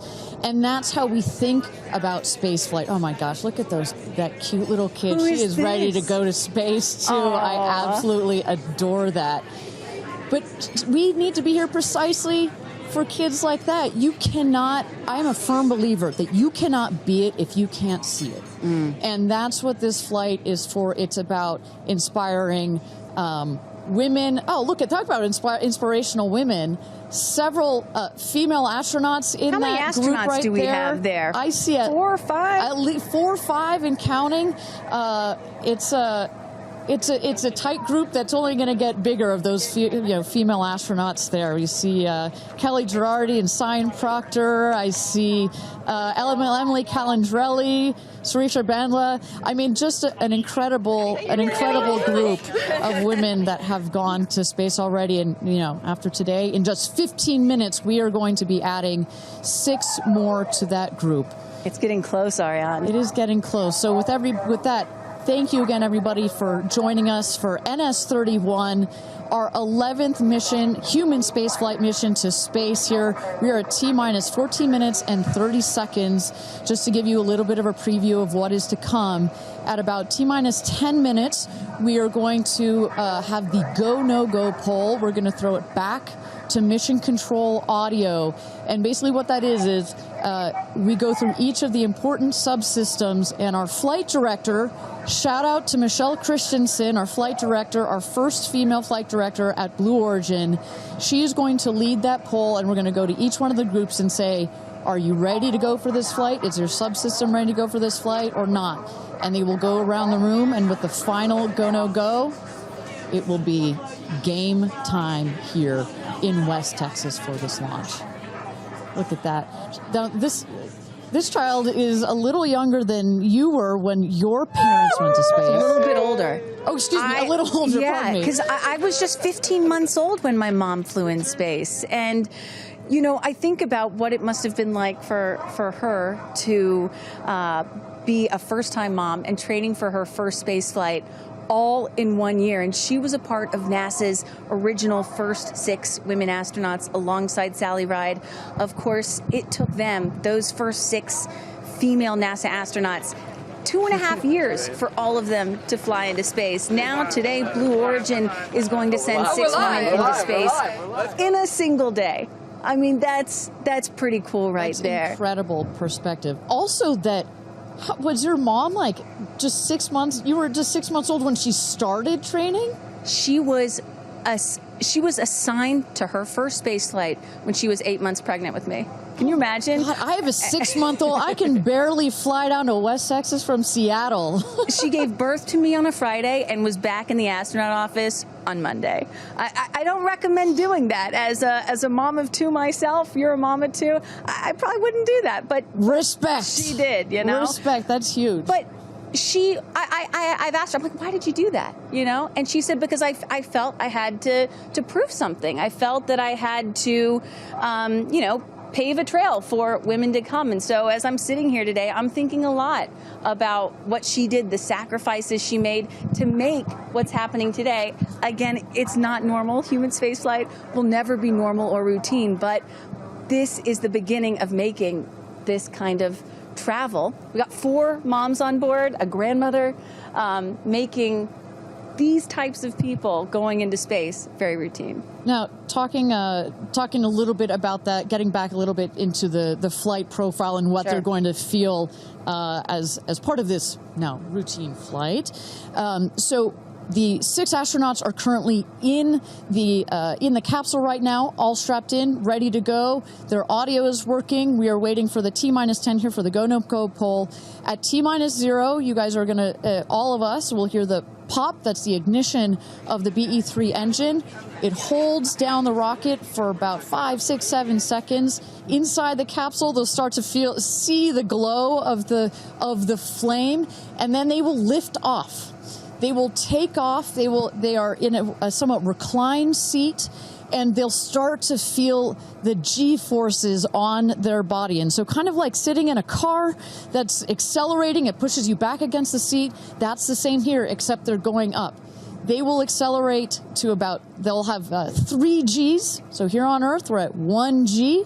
When you accelerate to 3 Gs, so like if you're 100 pounds, it feels like you're then 300 pounds. But Kristen, that's crazy. It's crazy. But in that reclined position, it's dispersed across your body. Bad. It's not as bad. It kind of feels like a weighted blanket. Oh. And then it nice eases and cozy. up. It's nice and cozy as it gets nice and dark. I'll take a weighted blanket right about now. But they're not, don't worry, it's going to get nice and dark, but there's no sleeping on this. They are going to have the most incredible view out of those windows. The capsule will separate from the booster. That's when they're going to feel weightlessness. They'll get the about 4 minutes to unbuckle, enjoy the weightlessness, enjoy the insane views out of those windows. They'll buckle back in, come back through the atmosphere. That's actually when they're going to have the peak G-forces. They peak at about 5 Gs. Which is kind of counterintuitive. You wouldn't think that you would feel the max G-forces on the descent, but that's when you do. But that's when you do, and it's kind of like, because you're coming back through the atmosphere, right? It's thin up there, you come back through the atmosphere, it's thick. It's kind of like diving into a pool. It kind of goes spoosh against you at 5 Gs, but then it eases back up, and we deploy the parachutes, and they come floating down at about 10 to 15 miles per hour for a nice soft landing here in the desert. At the last second, there's an air cushion that comes Capsule. up. Go. Booster. Here's gonna go, Paul. Go. Ground. Go. Inco. Go. Safety. Go. Capcom. Go. Engineering. Go. This is the flight director. New Shepard is go for launch. Booster, commence terminal count. Protocol flight. Yeah, baby. Go for launch. My favorite words. It's getting real. T-minus 8 minutes and 51 seconds. Until our 11th human space flight, the first all-female crew flight to space. All 6 of our astronauts are loaded in the capsule, waiting for just 8 minutes and 30 seconds to go here. Now, Kristen, we just kind of walked through the flight profile, what it's going to feel like for our astronauts. Oh, we got Carissa up on the tower to chat with more friends and family. Carissa, who you got out there? I don't need to introduce the incredible woman. I don't need to introduce the incredible woman next to me, who is a ray of sunshine. Oprah, you are wearing yellow because Gail's call sign is sunshine. Yes, right. And all of us, the whole family is wearing yellow today. And I, you know, we've been friends. It'll be 50 years next year. We've been friends since we were 21 and 22. And I have never been more proud of my friend than today. Never been more proud, because this is bigger than just going to space. I mean, I think for her, who anytime we're on a flight, she's in anybody's lap if there's the slightest bit of turbulence, has like real anxiety flying. And this is overcoming a wall of fear, a barrier. It's I think it's going to be cathartic in so many ways for her. She told us that she was surprised that you told her to do it. Why did you want her to do this? Because I think life is about continuing to grow into the best of yourself and the fullest expression of yourself. And I think that this is one of the most fullest expressions you can possibly have. And I know that I felt deeply that she would regret it. Yeah. And I didn't want to hear about it for the next 15 years. I wish I had gone, you know. And I said, there's only one time that all the women are going up for the first time. Right. You know, there will be other trips, but there's only one first time. Incredible. So to be a pioneer is great. What was the last conversation you had with her? I said, peace be still. Hold the God's unchanging hand. He's got your back. That's it. That's it. I know that we're counting down here. We're getting excited for that go for launch moment. How are you feeling as her best friend? I feel so calm. I don't think I've ever been more calm, because I think it's already done. Once she said yes, once she committed to yes, and Lord, did we all hear, should I do it? Should I do it? Since Thanksgiving, we've been talking about it. And so once she finally said yes, I was like, okay, we're going. It's a go. You know what I have loved is her vulnerability, because she's the voice of a lot of us that would be afraid, and she's okay to talk about being afraid. Why has that been so important to show that part? I think, you know, for every woman who's on this flight, it's about fulfilling something within themselves. For Gail, it's about overcoming this great fear and also stepping into the moment of excitement. And I think, you know, it goes beyond this moment of just going up in space. I think this will be an everlasting experience. I was just thinking this morning, you know, Gail has been there for me for hundreds of events. I can't even remember them, you know. But you will never forget this day. None of us will ever forget this day. Well, thank you for being here, for her, for us. I mean, this is just, it's a historic day, and it's only fitting that you are here front and center as a ray of sunshine that you are, Miss Oprah. Thank you so much. Thank you so much. No time. You're next, you know. I'll send it back to you, Ariane. Thanks, Carissa. Wow, to see Oprah down here. No, I'm not besties with Oprah, not yet anyway, but if Oprah told me to do anything, I would do it. I don't think Gail had a choice after Oprah said, girl, you got to do this. She had to do it. Ariane, we are under T-minus 5 minutes until these ladies hopefully launch into space. And, you know, you were just talking about what these women are going to feel when they launch. But let me tell y'all watching what we may hear, because we have one of the most famous singers on the planet on board, and there is a chance that we will get to hear the audio inside and hear what these soon-to-be astronauts are saying and possibly singing while they're weightless. So I can't wait for that moment. I'm also hoping she comes down to Earth and does like either a Fireworks Part 2 or E.T. Part 2. I think that's going to be, and I think, but let's stick on this point for 1 second, Kristen. I think one of the incredible parts about this crew is their ability to tell the story coming out of this in their own unique way. The way Gail can go on TV and talk about it. Amanda can go and continue to advocate for women more broadly about it. The way Katy can sing about it, etc. The way Carrie Ann can produce films about it. That is what is so special about this crew in particular? And that is what's so special about this new era of spaceflight. This is not NASA. This is not governments. It's not the U.S., China, or Russia. This is the commercial era. These are private companies, and this is Blue Origin sending the first all-female crew into space since 1963. And this is all going to happen so fast in just a few minutes, about 10 or 11 minutes from launch to landing. And don't worry, guys, I did the math. In case you're wondering, total duration of this mission is just about 3 Katy Perry fireworks songs. So play that song 3 times. That's how long this mission's going to be. Fantastic. Well, so at T-minus 3 minutes to go until our 31st launch of New Shepard, our 11th human space flight. Just to tell you what's coming up here. At T-minus 2 minutes, we send the show over to the vehicle. It goes into autonomous mode. Command engine controller ready to start. We have our team, of course, in mission control that have their eyes glued to the screen there. There you goes, mission control, quiet and intense. There's one of our crew member 7's capsule communicator, Laura Stiles. She is communicating in the ear of our capsule, in the ears of our astronauts. But what we're going to see in the last 2 minutes, you'll see the fins at the base of the rocket gimbal or just move back and forth. We want to make sure they've got free range. At the base there, you see the nozzle, the engine peeking out.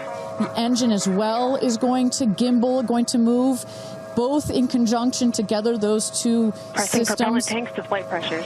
Those two systems guide the rocket. And when you are out there at this moment, this rocket feels like it is alive. It feels like it is a living, breathing, hissing thing, right? And there's the gantry pulling back from the rocket. T-minus 2 minutes and counting. Transition to onboard hydraulic pumps. And this right here is the moment that they've been training for. 2 days, becoming a crew, becoming a team. After you go through an experience like this, it's more than a team. It's almost like a family. You are so tight to go through something as intense Executing as this. aft fin built-in test. And everything looking really good, Ariane. So far from mission control, everything is clean and green for this launch. T-minus 1 minute to go here.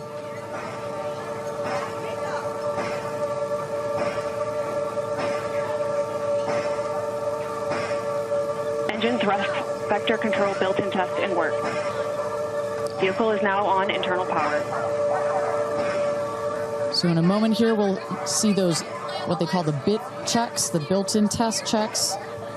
As you mentioned, Kristen, inside the capsule, you know, as you said, this is like a bridled beast. This thing wants to take off. Switch to onboard helium. Here we go. Good luck and Godspeed, ladies. We're cheering you on from Let's planet launch Earth. this Thrust rocket. termination system is armed.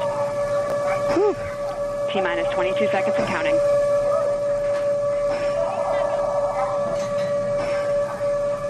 Guidance internal. T-minus 10, 9, 8, 7, 6, 5, 4, command engine start, 2, 1, ignition.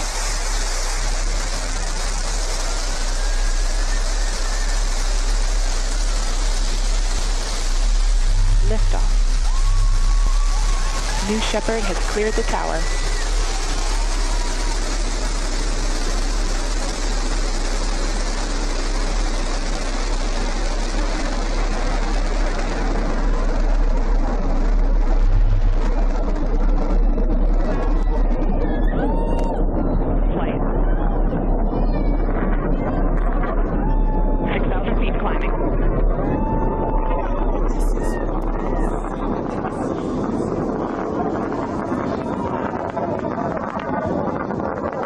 Throttle down for Q limiting. Engine response looks good.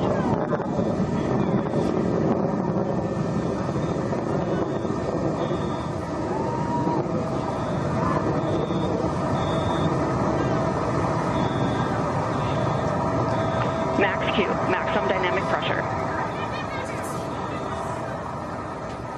Mach 1. Vehicle is supersonic. Engine back up to full throttle. Supersonic. We have passed through max Q.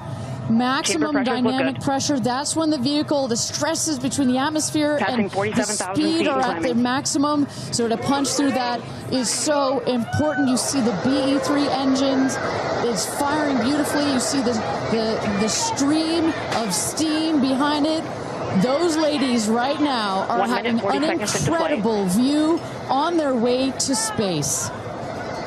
Passing through 80,000 feet, 1,300 miles per hour. They're going to peak at about 2,300 miles an hour over Mach 3, 3 times the speed of sound.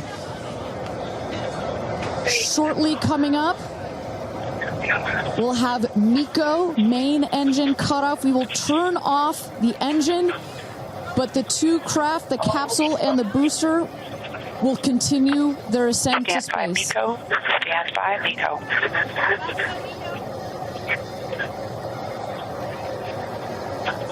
And there you saw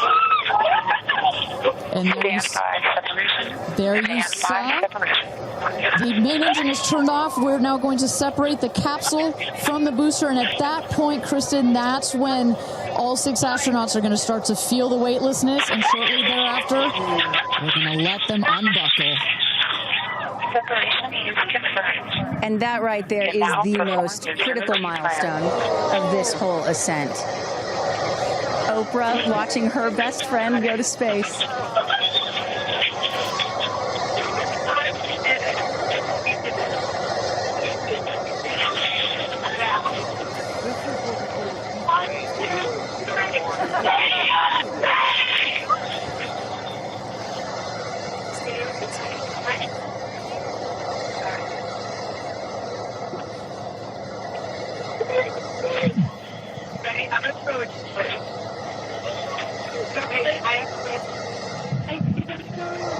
And the two craft is separated. Put it up there. Put it up there. 328,000 feet, 100 kilometers. Welcome to space, ladies, or shall I say, astronauts. Oh, the moon! You guys, I have to tell you, look at the moon. Look. Oh, my God. Oh, my God.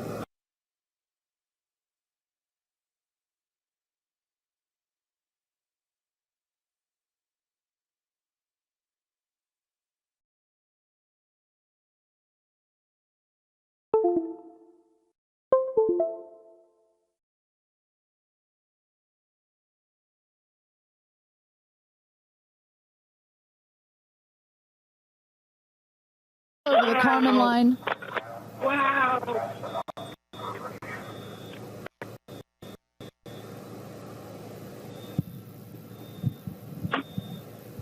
And at this moment, the astronauts have unstrapped from their seats. They are floating. They are weightless. They are experiencing zero-G for the very first time in their lives. And Katy Perry did say that she was going to sing in space. I'm waiting for it. Waiting for it. 1 minute warning. 1 minute warning.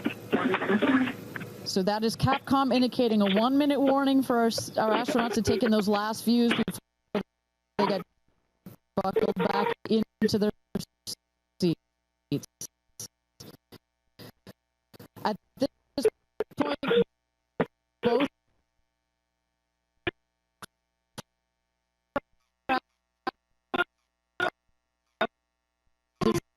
descending already.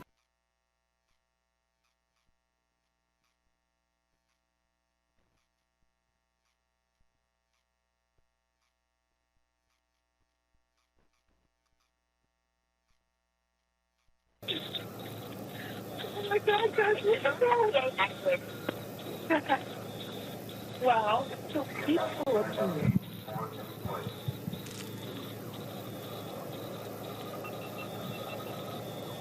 And you hear Dragon, report status. 1, 2, 3, right. Copy. Whip. Report status.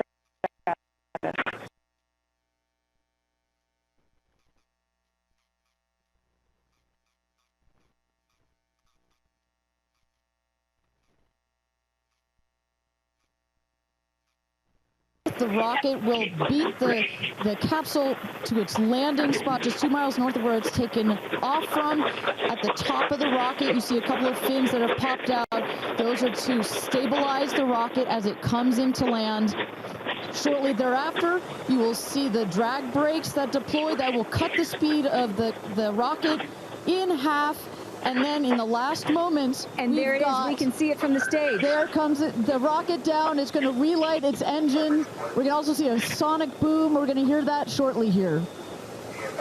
And remember, this is something that had never been done before until just a few years ago. Truly the stuff of science fiction that you're about to watch in just seconds. Drag there we go. Engine relight.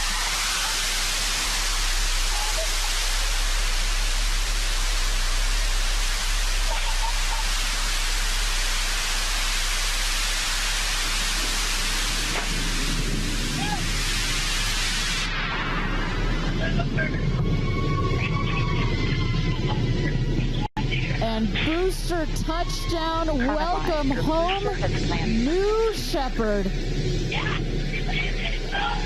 Picture perfect landing right there. Picture perfect landing. Right on target. You see that dust kind of creates this dramatic cloud that that reveals the beautiful rocket that has just taken these ladies up to space and back. And I love the echo across the mountains. Is that what I was hearing there? That's what you were hearing. You heard the sonic boom, then you heard the engine relight, and all of that reverberates in this big, beautiful valley in West Texas. Stand by drogues. Stand by drogues. All right, shortly here, we're waiting to see the drogue parachutes deploy from the crew capsule. Those are like the guide parachutes. There go the drogue parachutes. Just free falling right there until those drogues came out. And then next will be the main parachutes that get pulled out. Hear that screaming inside the capsule? And all 3 parachutes reefing, and they will slowly inflate, slowing the capsule to a nice, smooth 10, 15 miles an hour. They are cruising back home. 3 good parachutes.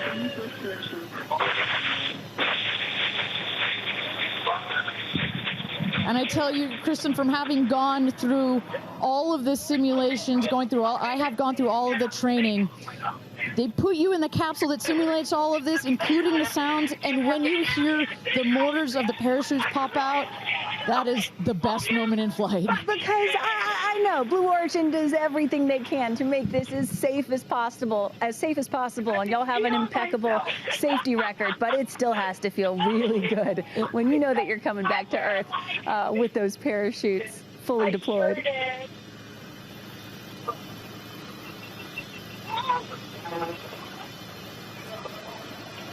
And we can see the capsule just over our shoulder here, going to be landing north and east of the launch pad, coming down softly and beautifully.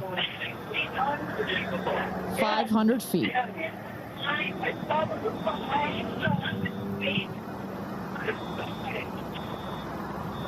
And you will see a puff of smoke when it touches down, a puff of dust. That's normal. A puff of dust, last milliseconds, air cushion that will kick up the dust. It's a very soft landing despite the sporty perception. There it is.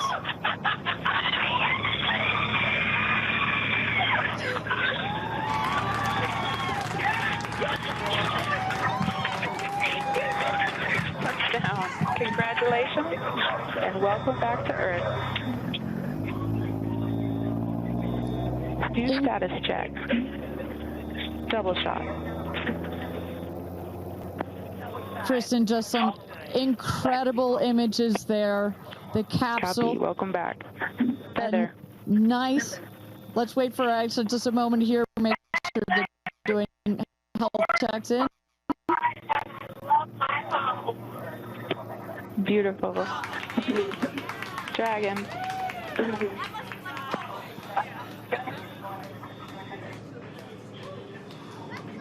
Yes, and as you heard it there, they were 6. Everybody seemed to be just as ecstatic to be back here, back on Earth. Everybody appears to be fine.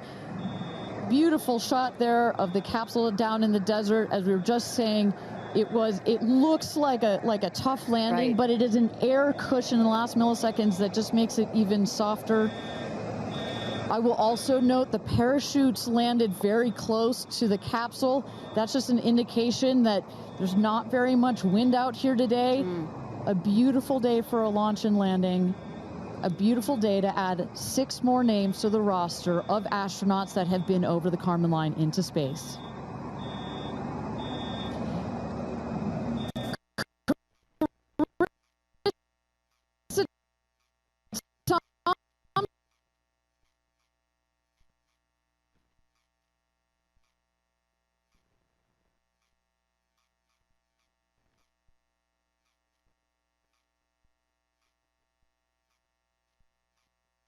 You saw Oprah's emotion, Orlando Bloom, as I was walking jump in the car to go meet everybody in recovery, he was like, pretty good. So I can only imagine how these astronauts, now that we can officially deem them astronauts, are going to feel. I can't wait to get their reaction. We are headed out there now. I will check back in with you as soon as I have them.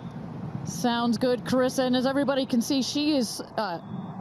those recovery crews are screaming out there. So we actually send them out as soon as we spot the capsule. And there's little Rose, Katie's daughter, who is just Daisy, excuse me, who is just seeing her mother go to space and come back. I'm sure she cannot wait to say hello.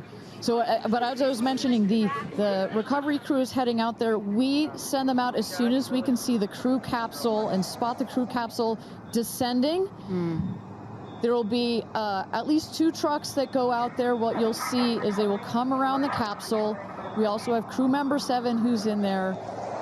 She will run out, go around to each window, make sure that each astronaut is fine, and the recovery crews will safe the capsule before we exit the astronauts. You know, it's hard to pick a favorite moment, right? Launch, landing, it's all good. But the moment coming up might be my absolute favorite, right?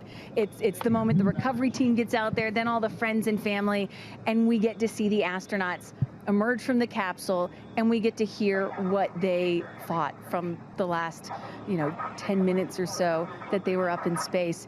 And I think one of my favorite things that I've ever seen in covering space, certainly with Blue Origin, was that moment for William Shatner, Captain Kirk, as he emerged from the capsule. And this is exactly why you want to send people that are not just professional astronauts into space. What he said was so moving that day. 100% agree. But it's not just the astronauts that are here that are being moved by this event. We've got Tabitha that's with some of the friends and family out there. Tabitha, give me an update from the viewing platform. I mean, not a dry eye in the stand, I tell you right now. Chloe, I just want to know from your perspective, that moment, what was it like? I don't think I realized how emotional it was going to be, and I literally had chills all over my body from the second it launched until the moment I just saw it land. And it's sort of hard to explain, because I don't think you would be that emotional, but it's incredible. It takes your breath away. And I feel like I have all this adrenaline and I'm just standing here. Right? It's very true. Same. It's really, first of all, we're so thrilled that the girls are safe and everything went so well. And so that's a relief because, I'm sure there's a lot of nerves up there, but to hear the girls screaming and having such they said they saw the pink moon. Yeah. I heard the audio. I was like, Yeah. that is the coolest thing. I cannot wait to get the footage from inside and to to see hear. that. I want to hear every little emotion that they had, and we can't wait to see the footage from inside. What are the chances? The pink moon, the rocket launch. It's so exciting. It's a great day. It's been a pretty phenomenal day. Great morning. So when are you guys going up is the real question. Oh my gosh, I don't know. But this made it a little more enticing, I will say. But I don't know. But I've learned to never say never. Right. That's what I thought. You could go on behalf of the rest of us, but I think we all drag you off of the tarmac before up, but I like you being an observer. Okay. Yeah. Yeah. Well, we love being able to share this experience with you, and thank you for sharing how you feel out here with our audience. So it's been really, really incredible. So yeah, the motion high, but it's so exciting and energizing. Gosh, On spot there. Chloe and Chris, are you guys going up? Keeping up with the Kardashians in space. We're waiting for it. That's the all next all lady launch. Well, thank you so much, Tabitha, for that. And you could see that, you can hear that, you can hear from Tabitha. Even she is emotional and has tears in her eyes. When you're down here for one of these launches, and Carissa, when we get her back up,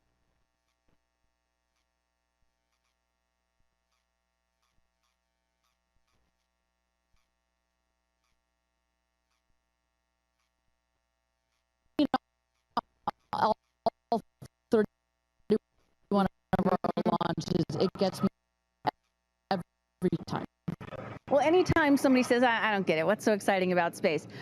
Come to a launch. Come see a launch in person, and then you'll change your mind. And, I'm just, as we await the moment where these astronauts emerge from the capsule, I'm reminded of what William Shatner said in his mission. He said, what you have given me is the most profound experience I can imagine. I hope I never recover from this. And I love that. I hope I never recover from what I just experienced. And one of the neat things about this is these women were not in space for several days where they had time to get acclimated to it. They only got 4 precious minutes of weightlessness. And so that high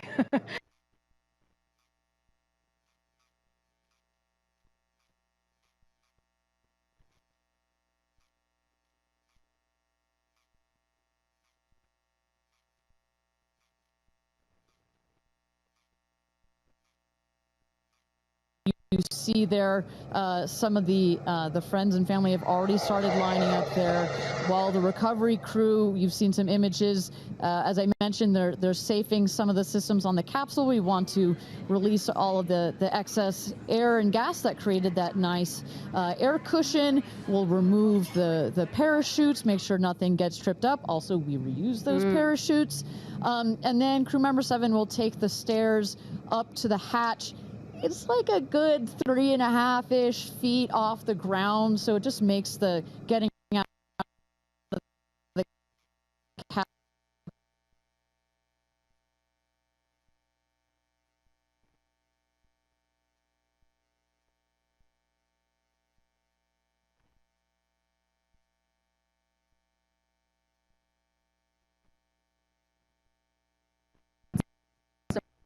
emerge from a spacecraft after a long duration flight on stretchers or glorified. They need some assistance because they've been exposed to zero G for so long. Not these astronauts. They're not going to need any assistance. That's one of the beauties of a suborbital spaceflight. You feel great. You don't have to deal with space sickness, right? Exactly. And that's to that point, this flight, because you're basically going straight up and then over the Kármán line and straight back down. Some astronauts, I think you mentioned your mother may have experienced a little sickness up there. You don't in this one because it's just once up and once down. And you get that nice zero G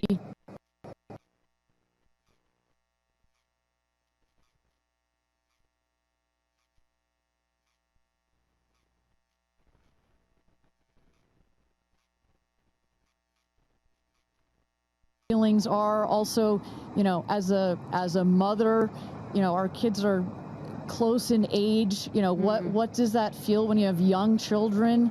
You saw her get so emotional in her pre-flight interview. Is she still is that still the weighing emotion, or is she still just, oh my God, I saw the stars, I saw the curvature of the Earth?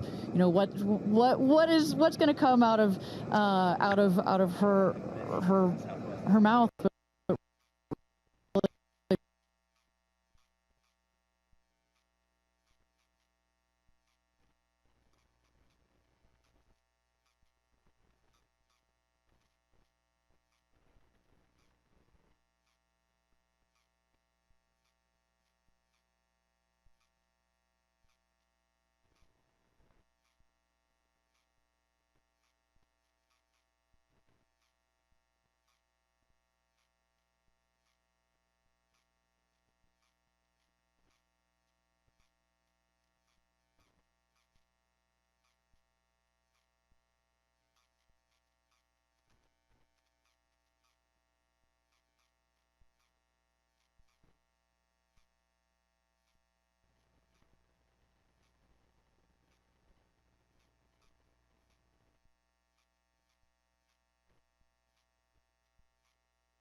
Next to the left, the left window there. She will go first. And then last in number 6 is Carrie Ann. That is the window on the right. Side canyon.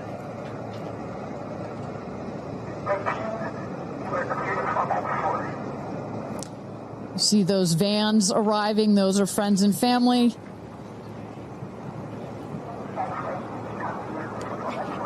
And that's Carrie Ann looking out the window, in the window to the right there. Lauren Sanchez on the left, and you really get a sense for just how big these windows are. I mean, when you're inside this capsule, it's almost as though you're getting a full 360 panoramic view. One of the cool features of this capsule, the largest windows of any spacecraft. So over a third of the surface area of this craft is windows, and that's on purpose. There were many meetings with our founder, Jeff Bezos, where our engineers brought him some windows. He said, nope, make them bigger. They come back, nope, that's nice, but make them bigger.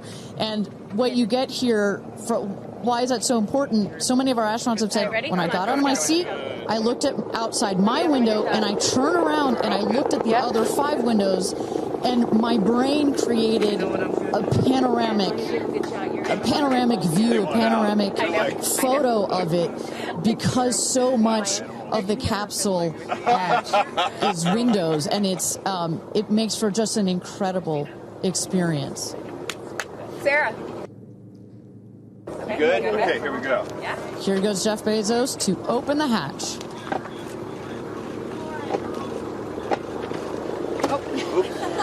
She didn't really close it again.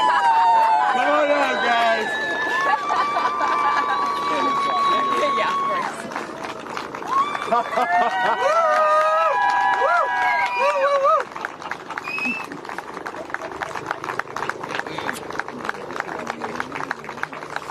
Go see your babies. Where are my babies? They're over here. Go see them. Where? Oh, we have to go Right there. there. Okay.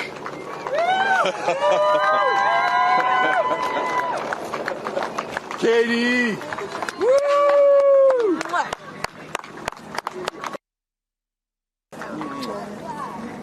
Thank you.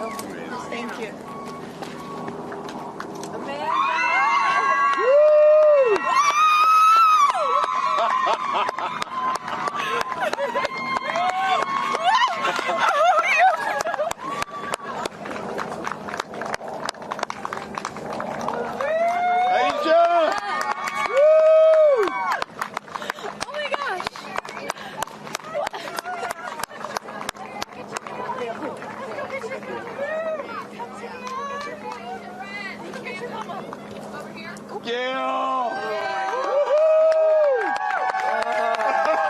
I just have to have a moment with the ground. Let me just appreciate the ground for just a second.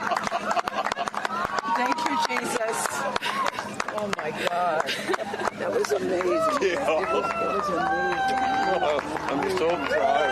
So proud of you. Me too. Oh, there we go.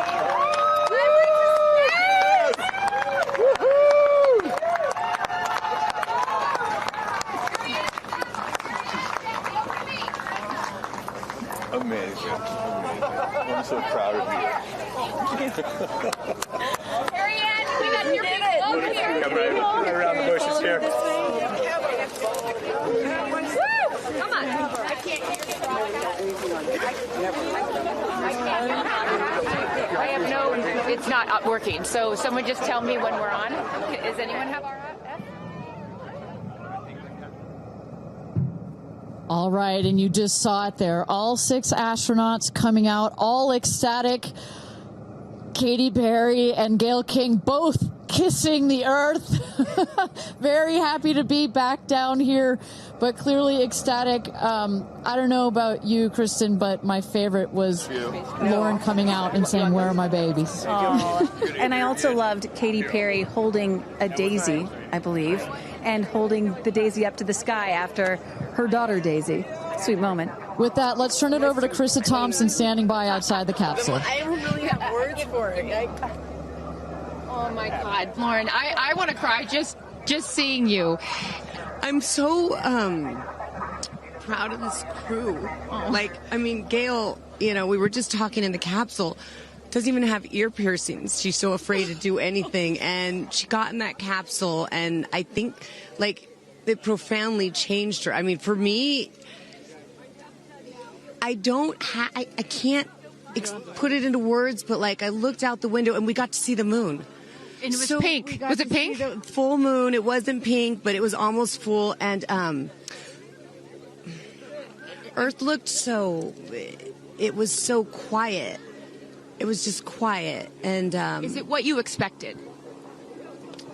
No. Better? Yeah. I don't think you can describe it. Because, you know what I was saying? It was like quiet, but then also really alive. And you look at it and you're like, we're all in this together. Like, that's all I could think about is, like, we're so connected, more connected than you realize, because you just see right here, you see, like, you know, states and all these things that, like, divide us, but we're not. And what is your emotion? What makes you emotional? Joy. Complete and utter joy and gratefulness. Like, it makes me want to come back and just hug everyone and be like, oh my God, we're in this together. Like, that's what this is. And Jeff had told you that it will change you more than you know, and I know you're only a few minutes removed from the capsule, but I can tell already. Emotional. Yeah.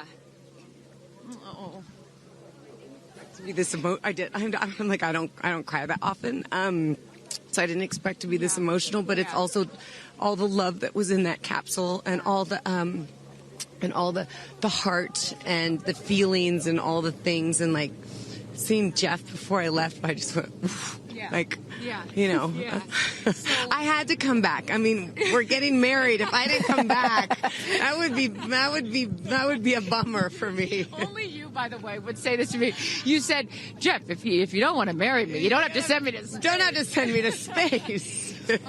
What an incredible experience for you. But the fact that when you're in there, we got to hear some of your audio, but give us some of those moments when you guys, just from the second you took off to the second you landed, describe, if you can, for us what we didn't get to hear.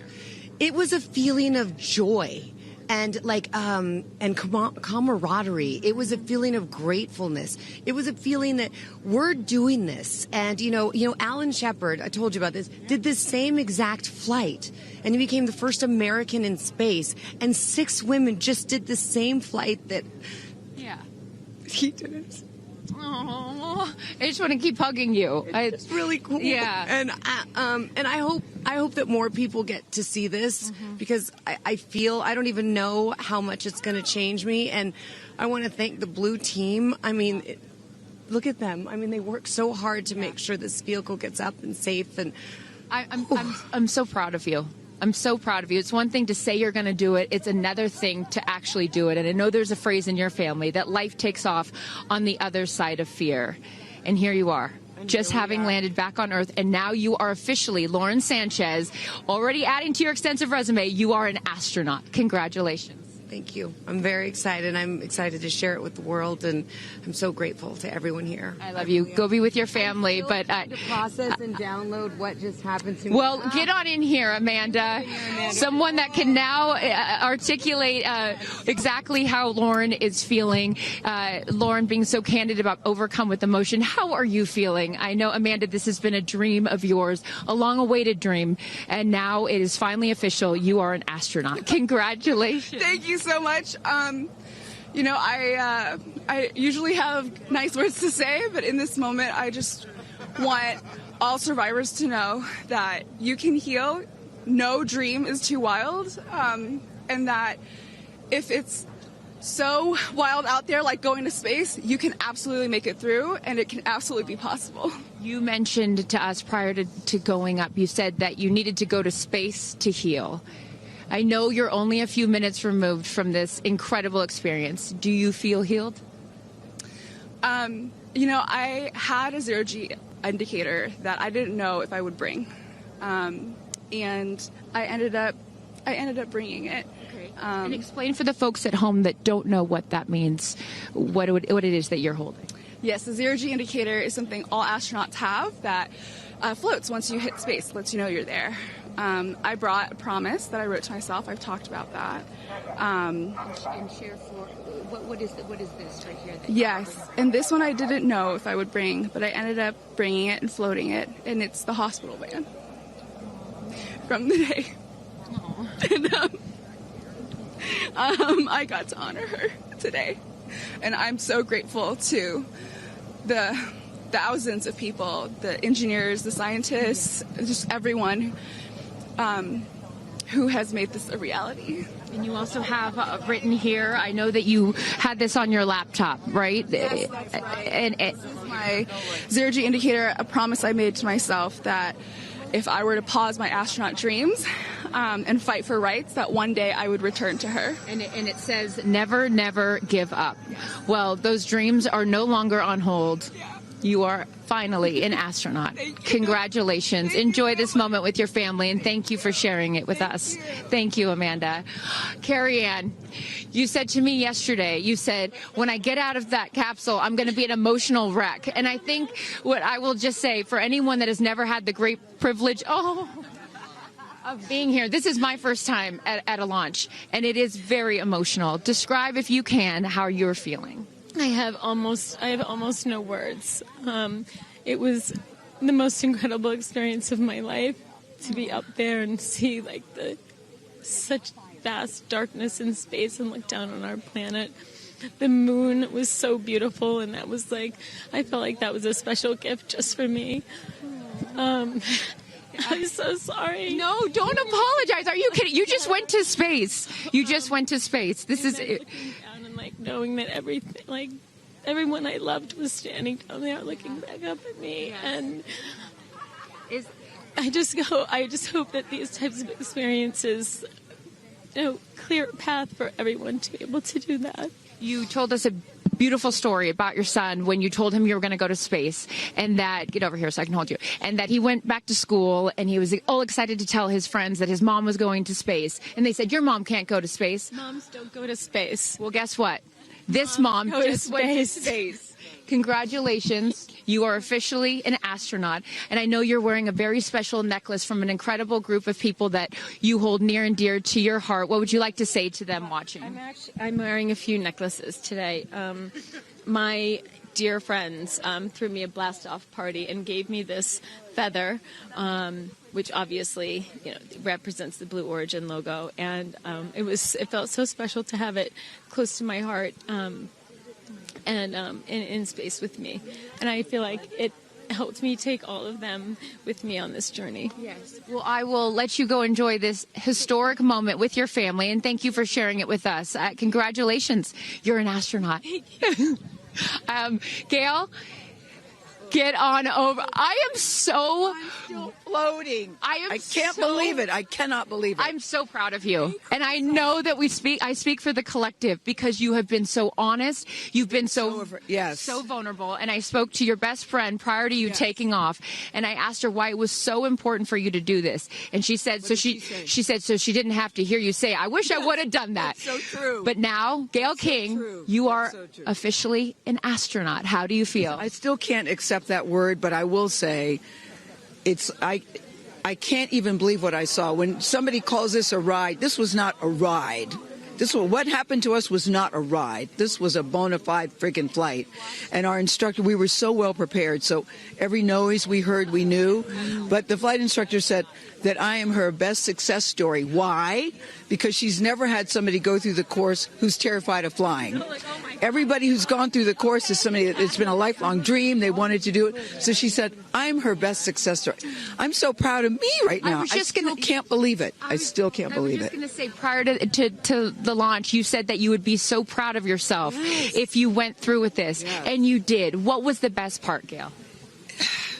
It's oddly quiet when you get up there. It's really quiet and peaceful. And you look down at the planet and you think, that's where we came from? And to me, it's such a reminder about how we need to do better, be better. Do better, be better human beings. And what do you mean by that? Processing.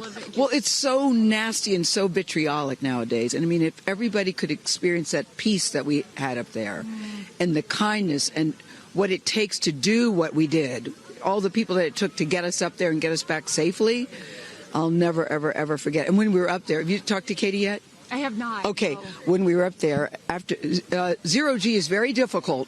You know, all the training about this is how you get in the chair and this. I look like a friggin' moose getting in the chair. It was like, just let me get in the chair. Let me get the seatbelt on. But, you know, we had a very do this. How would you describe it? It's very difficult because you're floating. But the best part was when we got back in our seats after zero Gs, Katy sang "What a Wonderful World." She did? Isn't that nice? Oh, come on. She sang "What a Wonderful World." I see Did you just all dreams. start Oh, crying? yes. Oh. Because we'd been asking her to sing all the time, and she wouldn't. And then, because everybody said, "Sing Roar, sing Fireworks," and she said, "It's not about me. I wanted to talk about the world." Wow. You know, isn't that nice? You got to ask her about that. That's really special. And when Lauren got out, she was overcome by emotion for a lot of reasons, and rightfully so. But she spoke to the group and how close you guys have all become because of this experience. How would you describe the camaraderie that you guys now have together? I would say that we are forever bonded, because you can't go through what we went through to look out for each other, to help each other, and not be changed by that. Yeah. You know, it really is a true. People throw the word around, but it really is a true sisterhood. Mm-hmm. But it speaks to how we were, you know what? We were set up for success. The training was so, I can't stress this enough. The training was so friggin' good. We were set up for success. And it went exactly as they told us it was going to. Mm-hmm. Every boom that you heard, the drones, the drogues coming out, the parachutes coming out, it went exactly as they said. Are you glad you did it? I am glad I did it. Yeah. I am glad I did it. Yeah. I am very glad. I have no regrets about doing it. What would you say to people watching right now that are scared, that are fearful of anything? What would you say to them? Well, I just said I'm stepping way out of my comfort zone, because this is so not like me. I said up there, I might now get my ears pierced. I've always been afraid. Which is great. I love that you've never had your ears pierced. No, even Hootie at the training center. You don't have your ears pierced? I go, because it hurts. Oh, my gosh. But I mean, for people that are afraid, Eleanor Roosevelt once said, courage is doing something that scares you, but you do it anyway. And I stepped out of my comfort zone in a way that I never thought was possible for me. Mm-hmm. And now that I've done it, I really do feel I can take on anything. Anything.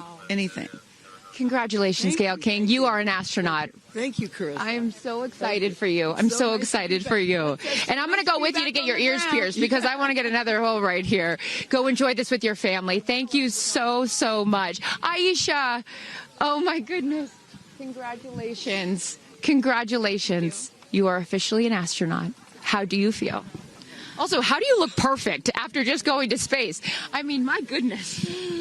I will never be the same. I mean, when you get up there and you see the Earth, and it's so beautiful, and it just fills the screen, and it's not just your window, it's like everybody's window, and there's no boundaries, there's no border, there's just Earth. Wow. It's incredible. You know, Gail is so honest that this wasn't her dream, but this was a dream of yours. How do you feel now that you just achieved it? Like I picked the right dream. And when we landed, I said, Exuma, I'm good, Blue Calm, but I'm ready to go back. Wow, really? Yeah. What was the best part for you?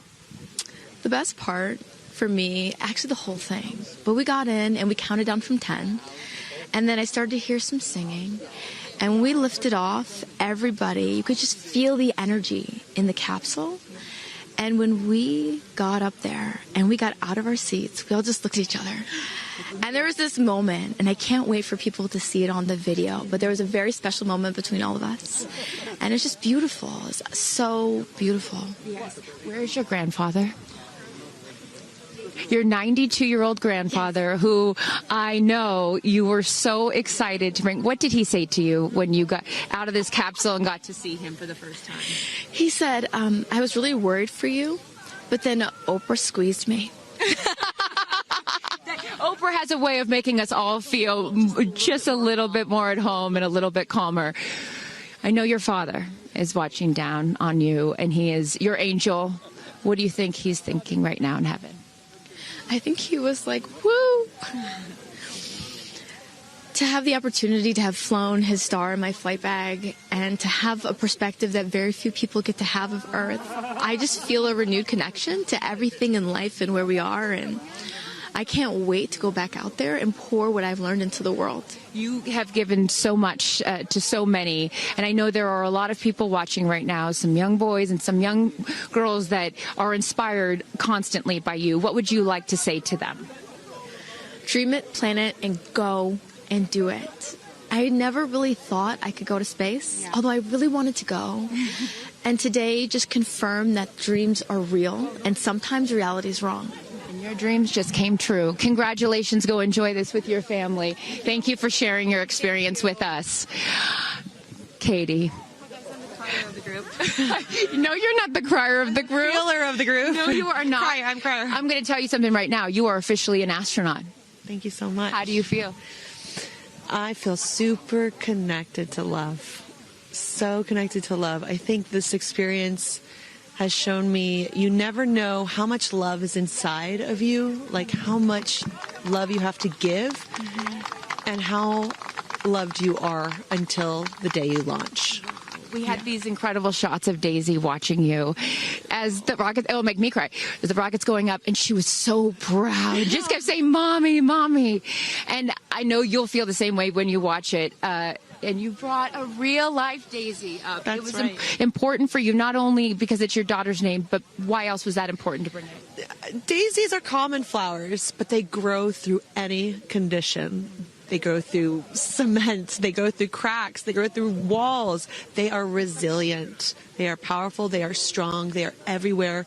Flowers are, to me, God's smile, but it's also a reminder of our beautiful earth and the flowers here and God's smile and the beautiful magic that is everywhere, all around us, and even in a simple daisy. So to really appreciate it and remember it and take care of it and protect it. Gail shared with us the song that you sang when you got up there. What a wonderful world. Why was that important to sing that particular song? I've covered that song in the past, and obviously, like, my higher self is always steering the ship, because I had no clue that one day I would decide to sing a little bit of that in space. But I think that it's not about me. It's not about singing my songs. It's about a collective energy in there. It's about us. It's about making space for future women and taking up space and belonging. And it's about this wonderful world that we see right out there and appreciating it. This is all for the benefit of Earth. You have done so many incredible things in your life, selling millions of records, selling out stadiums. Where does this experience rate for you? This experience is second to being a mom. Wow. Yeah, that's it. And that's why it was hard for me to go, because that's all my love right there. And I have to surrender and trust that the universe is going to take care of me and protect me, and also my family and my daughter. Because, like, I am full up from being able to get that gift of being a mom. And to go to space is incredible. And I wanted to model courage and worthiness. Mm-hmm. And fearlessness. You did. You said you wanted to go to space for the fearless women in your life as well, your sister and your mom. Yeah. What was their reaction when you got to see them after you got off the capsule? I have only seen my mom, and I was like, "Are you okay, Mom?" She just knew. She knew. She was totally okay, and I'm sure she was speaking in tongues underneath her breath, as she does all the time. She would do that for anything else, but definitely today. But she was so super confident. My mom, she has this thing where she can see.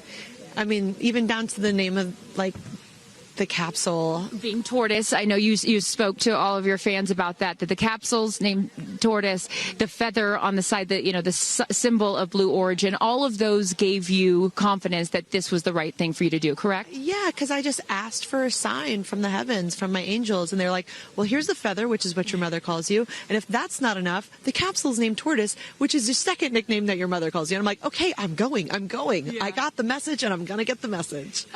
Before I let you get back to your family, I just had to ask you, describe for us, because you're so brilliant at putting, words together and describing moments that we can all appreciate later. How would you describe the moment when you took off and then the moment you landed? The moment, I mean, it is the highest high, and it is surrender to the unknown, trust. And this whole journey is not just about going to space.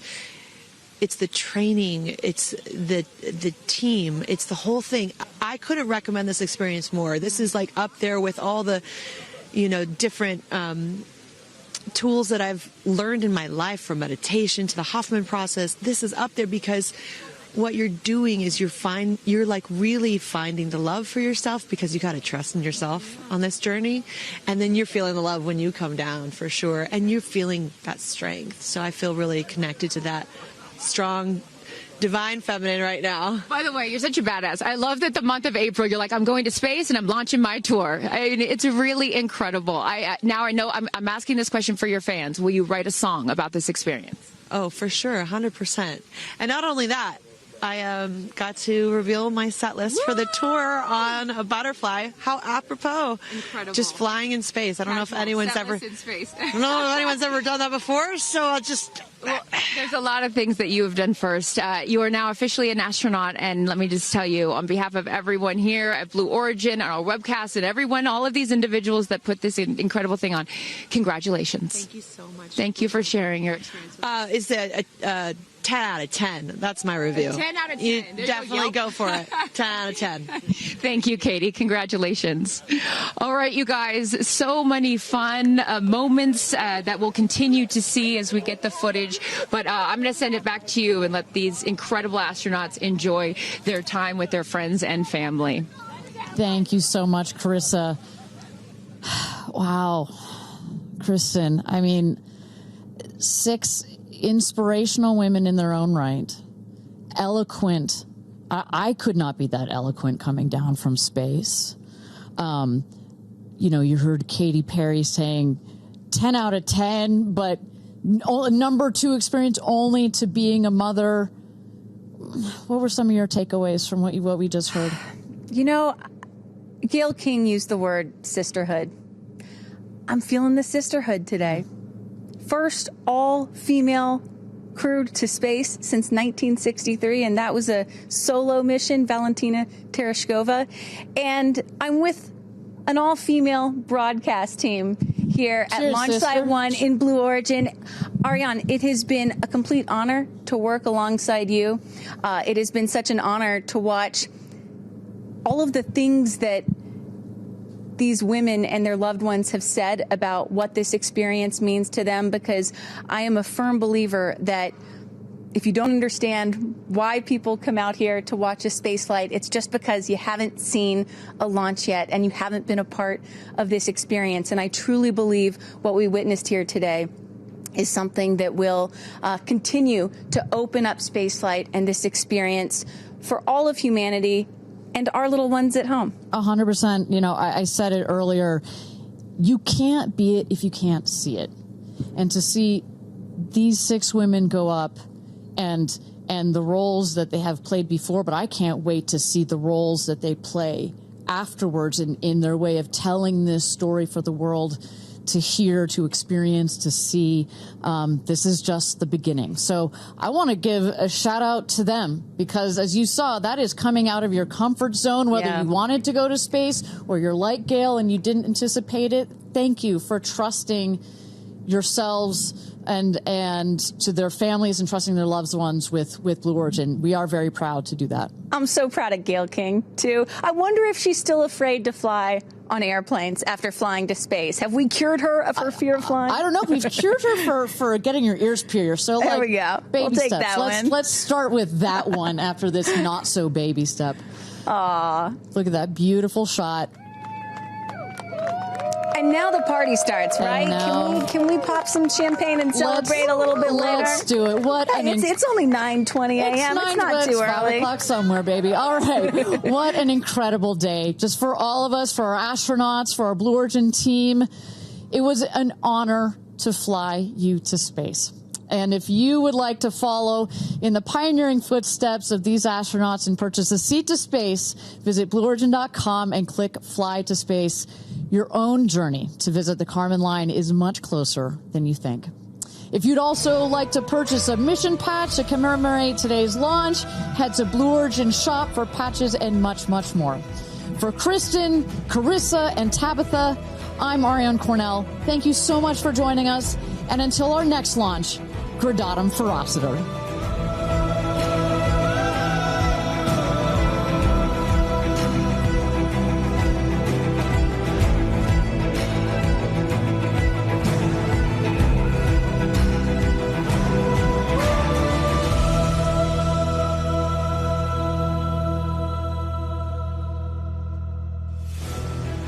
Have you ever dreamed of going to space?